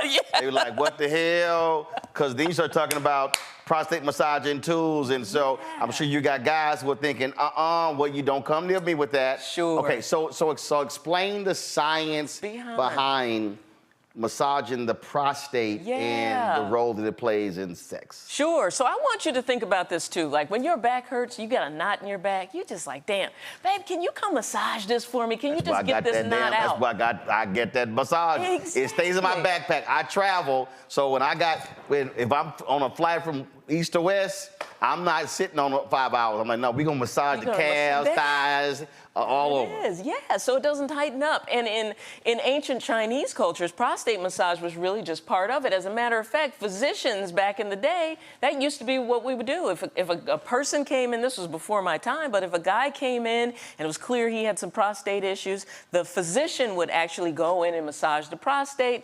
And because the prostate is kind of a spongy material. So you've got ejaculate that goes through it, you've got toxins that go through it. And so the concept behind prostate prostate massage is that this stuff is sitting there and it just sits there and bogs down the prostate. So one of the first times I tried prostate massage on a gentleman, so I'm reading these ancient Chinese texts and talking to some colleagues, and they're like, yeah, you know, prostate massage, you know, helps me keep people off medication. I'm like, well, wait, what? So I start experimenting with it, and so I have a patient who comes in. He had ED, he had an enlarged prostate, and so I'd gotten a prostate machine from China, right? Because it's a big thing there. They've got all types of devices. The doctors just use them. They actually have clinics. You can go in and get one. And so I get this device, and I'm like, you know, today we're going to try prostate massage. I tell him the science behind it. And was he like? He was, like, but he was open to it. Okay. Right? This was First of all, you already said he got ED, he got enlarged prostate. He's open. Multiple issues. He was like, all right, look, let's go. Hey, doc, work your magic. Do something. All right, cool. I trust you. Definitely. You know, he had a numbness. He couldn't feel anything. I was like, oh, hell yeah. He was like, Doc, let it rip. Listen, the next day, he sends me a text message. He's like, Doc, I haven't felt like this in years. And I said, God darn it, we're on to something with this. And with the science behind prostate massages, because so most guys, the brothers, do the external massage, right? So they don't want to actually go in and massage the prostate from inside. But where the prostate sits, posterior to it is the anus, the rectum, right? And so there's such a thin membrane between the prostate and where stool is stored. And we actually kind of think that because stool sits right behind the prostate, some of that is going through that thin membrane and actually getting to the prostate. That might be why we have so much prostate cancer, prostate inflammation. So that becomes the number one way for you to get behind the prostate. But keep this in mind. The prostate, lateral on both sides of the prostate, we got the nerves that are going directly to the erection. So we got blood flow that has to go through and past the prostate. So if the prostate is enlarged and boggy, it is pressing on the nerves and the blood vessels that are actually supposed to be delivering nutrients and supply to our erection. So it makes sense that when your prostate starts to get enlarged like that, it's an issue. So when you're doing a prostate massage, whether it's a perineal massage, you can actually take a tennis ball, sit on the tennis ball while you're at your desk on a hard chair, not a soft chair like this, and just really kind of rotate back and forth on it. You're actually massaging the perineum, and in essence, you're actually massaging the prostate too. Okay. So there's ways to do the prostate externally. You can do the prostate massage, through your abdomen. You're just massaging the bladder, and if the prostate sits beneath the bladder, so you're getting it that way. You can do it internally. But my thing is this: your prostate is the air traffic control for erectile health. And your prostate sits there and collects so much throughout the years that what a prostate massage is actually doing is it's encouraging drainage and lymph flow through it. So it actually has, we have so many testimonials from guys who are just like, they didn't necessarily buy a massager from me. They tried it at home, and they're like, doctor, for the first time, I'm exploding like I used to, or I can actually get an erection again. So it actually helps both of those things, because if you don't realize that you have a pathway that goes through your prostate. That's your urethra. So, urine has to travel through the prostate. But also what you have a pathway of are called ejaculatory ducts. So in order to have that explosion at the end, when you're a kid, you go, bling, and it shoots everywhere. As you start to age, it might sludge, or sometimes none comes out. So what happens too is that ductwork, like the pathways, actually as that prostate grows, it starts to collapse on them. So what you're actually doing when you're doing a prostate massage, or you're supporting your prostate in a variety of ways, is you're actually kind of massaging it, almost like getting the gunk through the years that's been caught there. Wow. You've seen it. It's on the sheets. You can't get it off, so that same stuff is gunking up the prostate ducts. So yeah, so it's a whole thing. This is a prostate massage. Yeah, so this was one of our external ones. And so what you're actually doing is you're actually putting it on that area halfway between where your butthole is and where the testicles end. That's typically where your prostate lies. So you're basically kind of turning it on and you're sitting on it that way. And that vibrates. This one vibrates. Gotcha. Yes. And the cool thing about this, you know, and so this, I call the external prostate. So this is not a spoon. Yeah, this is not a spoon. Just letting y'all know, that's not a spoon. That's not a vibrator. There's a prostate massager. And, well, the cool thing about the external ones is because you're not putting it inside of you, it actually can double as a sex toy, you know, because you keep it clean and nice. You know, you can actually use this because when you're in the throes of passion, as time goes by, listen, having a helping hand, having a way to kind of help both parties out is great because vibration is one of the #1 ways. So, like, for instance, if we have a gentleman who is a paraplegic or is paralyzed, everyone's wondering, well, how does that person actually get someone pregnant? Well, there's a reflex there. And what we actually do, for instance, if he's trying to extract some semen, we'll actually use vibration at the corona or the head of the penis to kind of get things going in that direction. We actually, as a form for guys who are having trouble getting erections, you can actually use vibration at the head to, you just take the head and you kind of mash it on there to actually stimulate and bring an erection forth. This is really helpful for guys who don't want to do Viagra but are having a really hard time getting one. They can actually use vibration.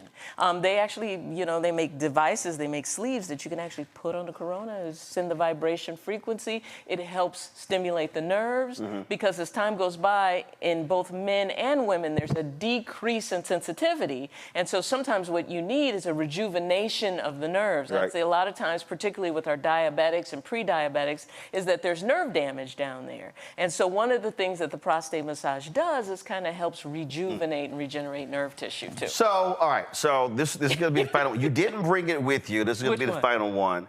And the reason, so I'm seeing your video, you're talking about this here, and I'm cracking up laughing because anybody who watched the Austin Powers movies, when you've seen these movies where people have made fun of penis pumps. Yes. And so you see all the jokes. And so I'm sitting here watching, and you're like, no, I got my own line coming out. And you walk and you're explaining this, and again, and I keep telling y'all, listen, I've been talking to Doc for years, and how to do media stuff, whatever.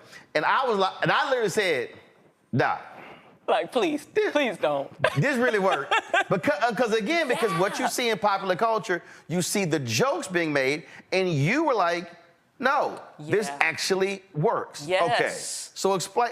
So you hear people, you see people talk about penis pumps, okay? Yes. You say this works. Oh, definitely. How? Definitely, and I think people have the idea that a penis pump is for, you know, for you pump it up right before and then go have sex, right? But actually, what I speak about is using the pump as a regenerative strategy for the erectile tissue. Because remember, when you go to bed at night, your body's supposed to get about 5 erections. And once those stop, the tissue starts to atrophy, it starts to calcify, and you can't get those hard erections anymore. And you also, because of the men that you've been treating, so the men who's had prostate cancer, who come from that, your deal is, you're basically, I mean, listening to you talk about the prostate stimulating, we talk about, you're really, for lack of a better phrase, this is sex training. Yeah. This is like if you're working out. For sure. So when you're dealing with these guys, you're basically trying to get them back to where they were. And so all of these tools are frankly tools to help them rebuild, rebuild their sexual body, rebuild their organs to be able to go back to life they sort of used to have. Sure, and a lot of guys end up better than they were before. And even young guys are having trouble with ED right now. And then the problem happens is that if you're not getting those erections, if your erections don't get the exercise, now it's weak, and now you have to rebuild it. So if you're starting out and you're 30... You call it shrinkage. Oh, yes. You said those things happen. Yes. Because again, if you don't use it. Yes. So when you with your clients, how are you coaching them when it comes to the pump? Because and then also even that. What are you talking about here? Sure. 2-3 times a day, once a day, how many times a week? what you're laying out between this and supplements, you're laying out a regimen. Yes. I'm laying out a regimen. It's for people who really are invested in the process, who really want to get better, who really want to look up a year from now and be like, damn, I mean, I'm in better shape now than I was before. And really, honestly, if guys at home, if you go out and get a pump, you know, and really start pumping, and for me, you know, we have different protocols depending on what's happening.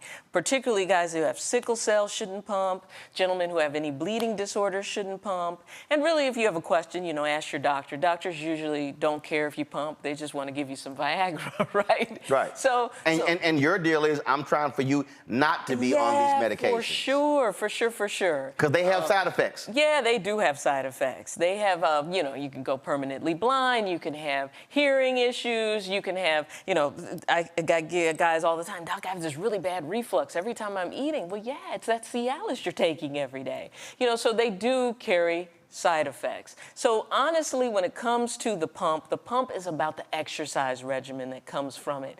And honestly, it can help reverse the shrinkage, you know, and I don't care if you're buying a $30 pump off of Amazon or if you're getting a $120 pump or a $200 pump. They all really have scientific data that starts in the space of rehabilitation. They started using pumps on guys who had their prostate removed. And what they found is that if you pump immediately after the prostate is removed, you know, of course, after about a week or two of healing, what they do is you don't lose the size and you won't lose your erectile function as often if you have a gentleman who's pumping afterwards. And my thing is, a lot of these doctors send guys home with the pump, but they don't tell them that. They don't make it easy to use. It becomes this thing, you just throw it in the back of your closet. So any guy who has any erectile issues or even really wants to just plump up, I mean, a pump is the best thing for it. You have folks who they come with, they make jokes, they make fun, oh my God. Yeah. And they go through all of this, and I'm sure when you're on your YouTube channel, when you're doing your videos and your Instagram posts, you're seeing that. Yeah. But you also are seeing real life individuals who are hitting you up saying, Doc, you damn near saved my life. Oh yeah, for sure. And those emails and those messages come in by the droves every day, and it helps keep me going because, like for instance, my friend Lee Daniels, he's like, Doc, why you gotta talk about this stuff? Why you gotta do it like that? There's so many other ways to do it, and I've always taken the lighter approach to things. I like cartoons. I like to make it fun, and I just really want to reach the people. Right. And well, first you're not joking. Like but one, you're not joking. Yeah. See, this ain't a joke. It's not a joke. Like when you're sitting there, you're like, listen, I'm walking you through. I'm giving you the information because, frankly, look, I can sit here and see comments, you know, in the chat room and folks are making jokes, whatever. But you're actually hearing from men who are scared to death, who are freaking out, and they are screaming for help. Definitely. So this is, I mean, folk can crack jokes all they want to, but this is real for a whole lot of people who have completely lost sexual drive, energy, and they don't know what to do. For sure. I tell women all the time, I was like, imagine if you look in the mirror one day and all your hair had fallen out. You know, because we're really focused on our hair. Right. You know, our hair is our thing. I was like, that's how your guy feels when he wakes up and can't see his erection. I was like, so this is a whole thing. And what I find, too, is in our community, there's a lot, the guys will hide the treatment that they're going through because she just doesn't want to have anything to do with them. And then meanwhile, I'll get these other guys from other communities like, oh yeah, my wife's so supportive. She went out and bought me this today. And then in our community, someone's hiding in the closet doing it. Or she told me she wants nothing to do with it. And that hurts. I just wish we would support each other more and listen to each other and not necessarily put yourself in it. It's not about you, it's about him. And so I tell guys all the time, well, you know, when you're working on this part of your body, this is for you. Don't worry about her. This is for you. You get this sorted out, and then you figure out what's going to happen with y'all, because the future's not looking bright there. I mean, it is interesting. I think it goes to what has always been the case, this fear in our community of not sharing information. Oh, we don't discuss those things. Sure. And folk have been walking around multi-generations having these issues. I mean, not even talking about, not even talking about e-function, but just even when we don't talk about if we had breast cancer in our family. I remember talking to Deion Sanders when he had the surgery, and then his mama told him, oh yeah, your uncle had blood clots. He was like, why in the hell nobody said anything? He's like, I got a family history of blood clots. And so it's so many things that we don't talk about. And then there are problems. And so it's just, oh, don't say nothing.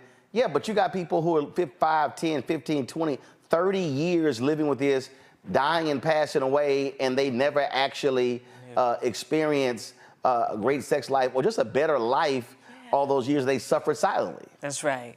That's right. And it's 100% unnecessary. So if nothing else, I make videos and I make it a come one, come all type of conversation, because I want you to be able to have these conversations with your son, with your dad, with your uncle, with your wife, with your sister, so that we can kind of take an issue that is being swept under the rug and ignored and bring it out into the forefront. Because just like, women suffer from fibroids, and that's an assault on our sexuality, the prostate issue that's permeating through the male community is interfering with our sexuality too. And if I think at the end of the day, when we start and realize, people don't want us here. They don't like the most hated people in the world are black people, right? So when you think about it like that and you realize that there's an assault on sexual health in the community, just that alone should be a reason for you to start having these conversations with your kids, with your family, so that we can put plans in place to make sure that it doesn't happen to us. And the prostate revolution, it goes into why we're having so many issues with our prostate, what you can do naturally to kind of heal. Because I'm a functional medicine provider now, because Western medicine wasn't healing anybody. So now I focus on getting to the root cause, looking at the cellular level, and really trying to heal from within instead of just throwing a bunch of pills your way. So, yeah. Where do folks go to get more info? Head over to drrachaelinstitute.com. Go over to my YouTube channel. D-R-R-A, gotta spell it. D-R-R-A-C-H-A-E-L. There you go. Institute.com. Follow me on YouTube, Dr. Rachael, D-R-R-A-C-H-A-E-L. I'm trying to catch up with you with all these followers. Man, you guys should see the studio. Oh, wow. So, we're a few blocks from the White House. Yep, just 2 blocks. Just 2 blocks. 2 blocks away. So, thanks for having me. This has been awesome. I'm glad we finally had this conversation.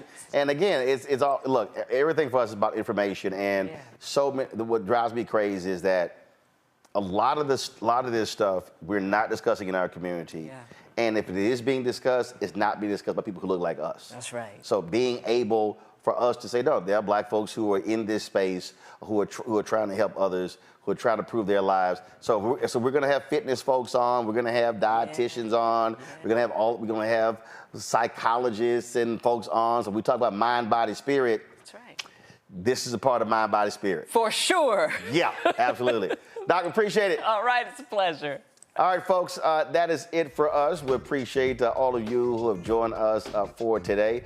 Don't forget, go to drrachaelinstitute.com. That's R-A-C-H-A-E-L, D-R-R-A-C-H-A-E-L, institute.com for more information. And so, again, she got books, she got supplements, she got prostate massager, she got penis pump. Doc got all kind of stuff, but I know she got some new products. I know you got something new coming up. Oh, well, and use Roland as checkout, and you get 15%. All right, so if y'all go to her institute, you type in R-O-L-A-N-D. Don't misspell it. It ain't Ronald. It's R-O-L-A-N-D. You get a 15% discount. And I can't wait to hear some of y'all seeing her email saying, I saw you on Roland's show. Ooh, Lord, my stuff is really working right now. Because I see some of y'all chatting, y'all talking a bunch of trash. But I know some of y'all going to be sitting her, hitting her website, getting some information. So don't sit and act like y'all not going to do that. So we see what's going on. All right, folks, that is it for us. We appreciate everybody checking us out. We, of course, had a fantastic week. I want to thank again Mercedes-Benz. I was at the Masters Wednesday and Thursday, and so I want to thank Erica Bolden, Monique, Lars, and the whole team there. It was great seeing everyone there. Tomorrow, I'm actually moderating a panel for the National Medical Association here in D.C. At their conference, talking about, of course, tobacco. And as soon as I get done with that, I'm hopping on a plane. Monday, y'all, I'm going to be broadcasting from Myrtle Beach, South Carolina. Darius Rucker has his Monday after the Masters golf tournament. And so I'm going down there to hang out with my homeboy, Darius Rucker. So we'll be from Myrtle Beach on Monday. And so hope you have a great weekend. Don't forget, support us in what we do. Look, the information you get here, ain't nobody else doing this here, y'all. They're not having this conversation. Ebony's not doing, Essence is not doing, not the Griot, not Blavity, not Black Enterprise, not Urban One, not Rolling Out. None of these folks. You're only getting it here on Roland Martin Unfiltered and the Black Star Network. And so join our Bring the Funk fan club. You can see your check and money order. P.O. Box 57196, Washington, D.C. 20037-0196. Cash App, $RM Unfiltered. PayPal is R Martin Unfiltered. Venmo is RM Unfiltered. Zelle, Roland at RolandSMartin.com. Roland at RolandMartinUnfiltered.com. Don't forget, you can also get our Black Star Network app, Apple phone, Android phone, Apple TV, Android TV, Roku, Amazon Fire TV, Xbox One, Samsung Smart TV. You can also get, of course, check out Black Star Network app. We're on 4 fast channels. We are on, of course, Amazon News. You can go to Amazon Fire. You can check us out there. You can tell Alexa play news from the Black Star Network. You can also watch us on Plex TV, Amazon Freevee, Amazon Prime Video. And don't forget to get a copy of my book, White Fear, How the Browning of America is Making White Folks Lose Their Minds, available at bookstores nationwide. That's it. I'll see y'all on Monday. Holla!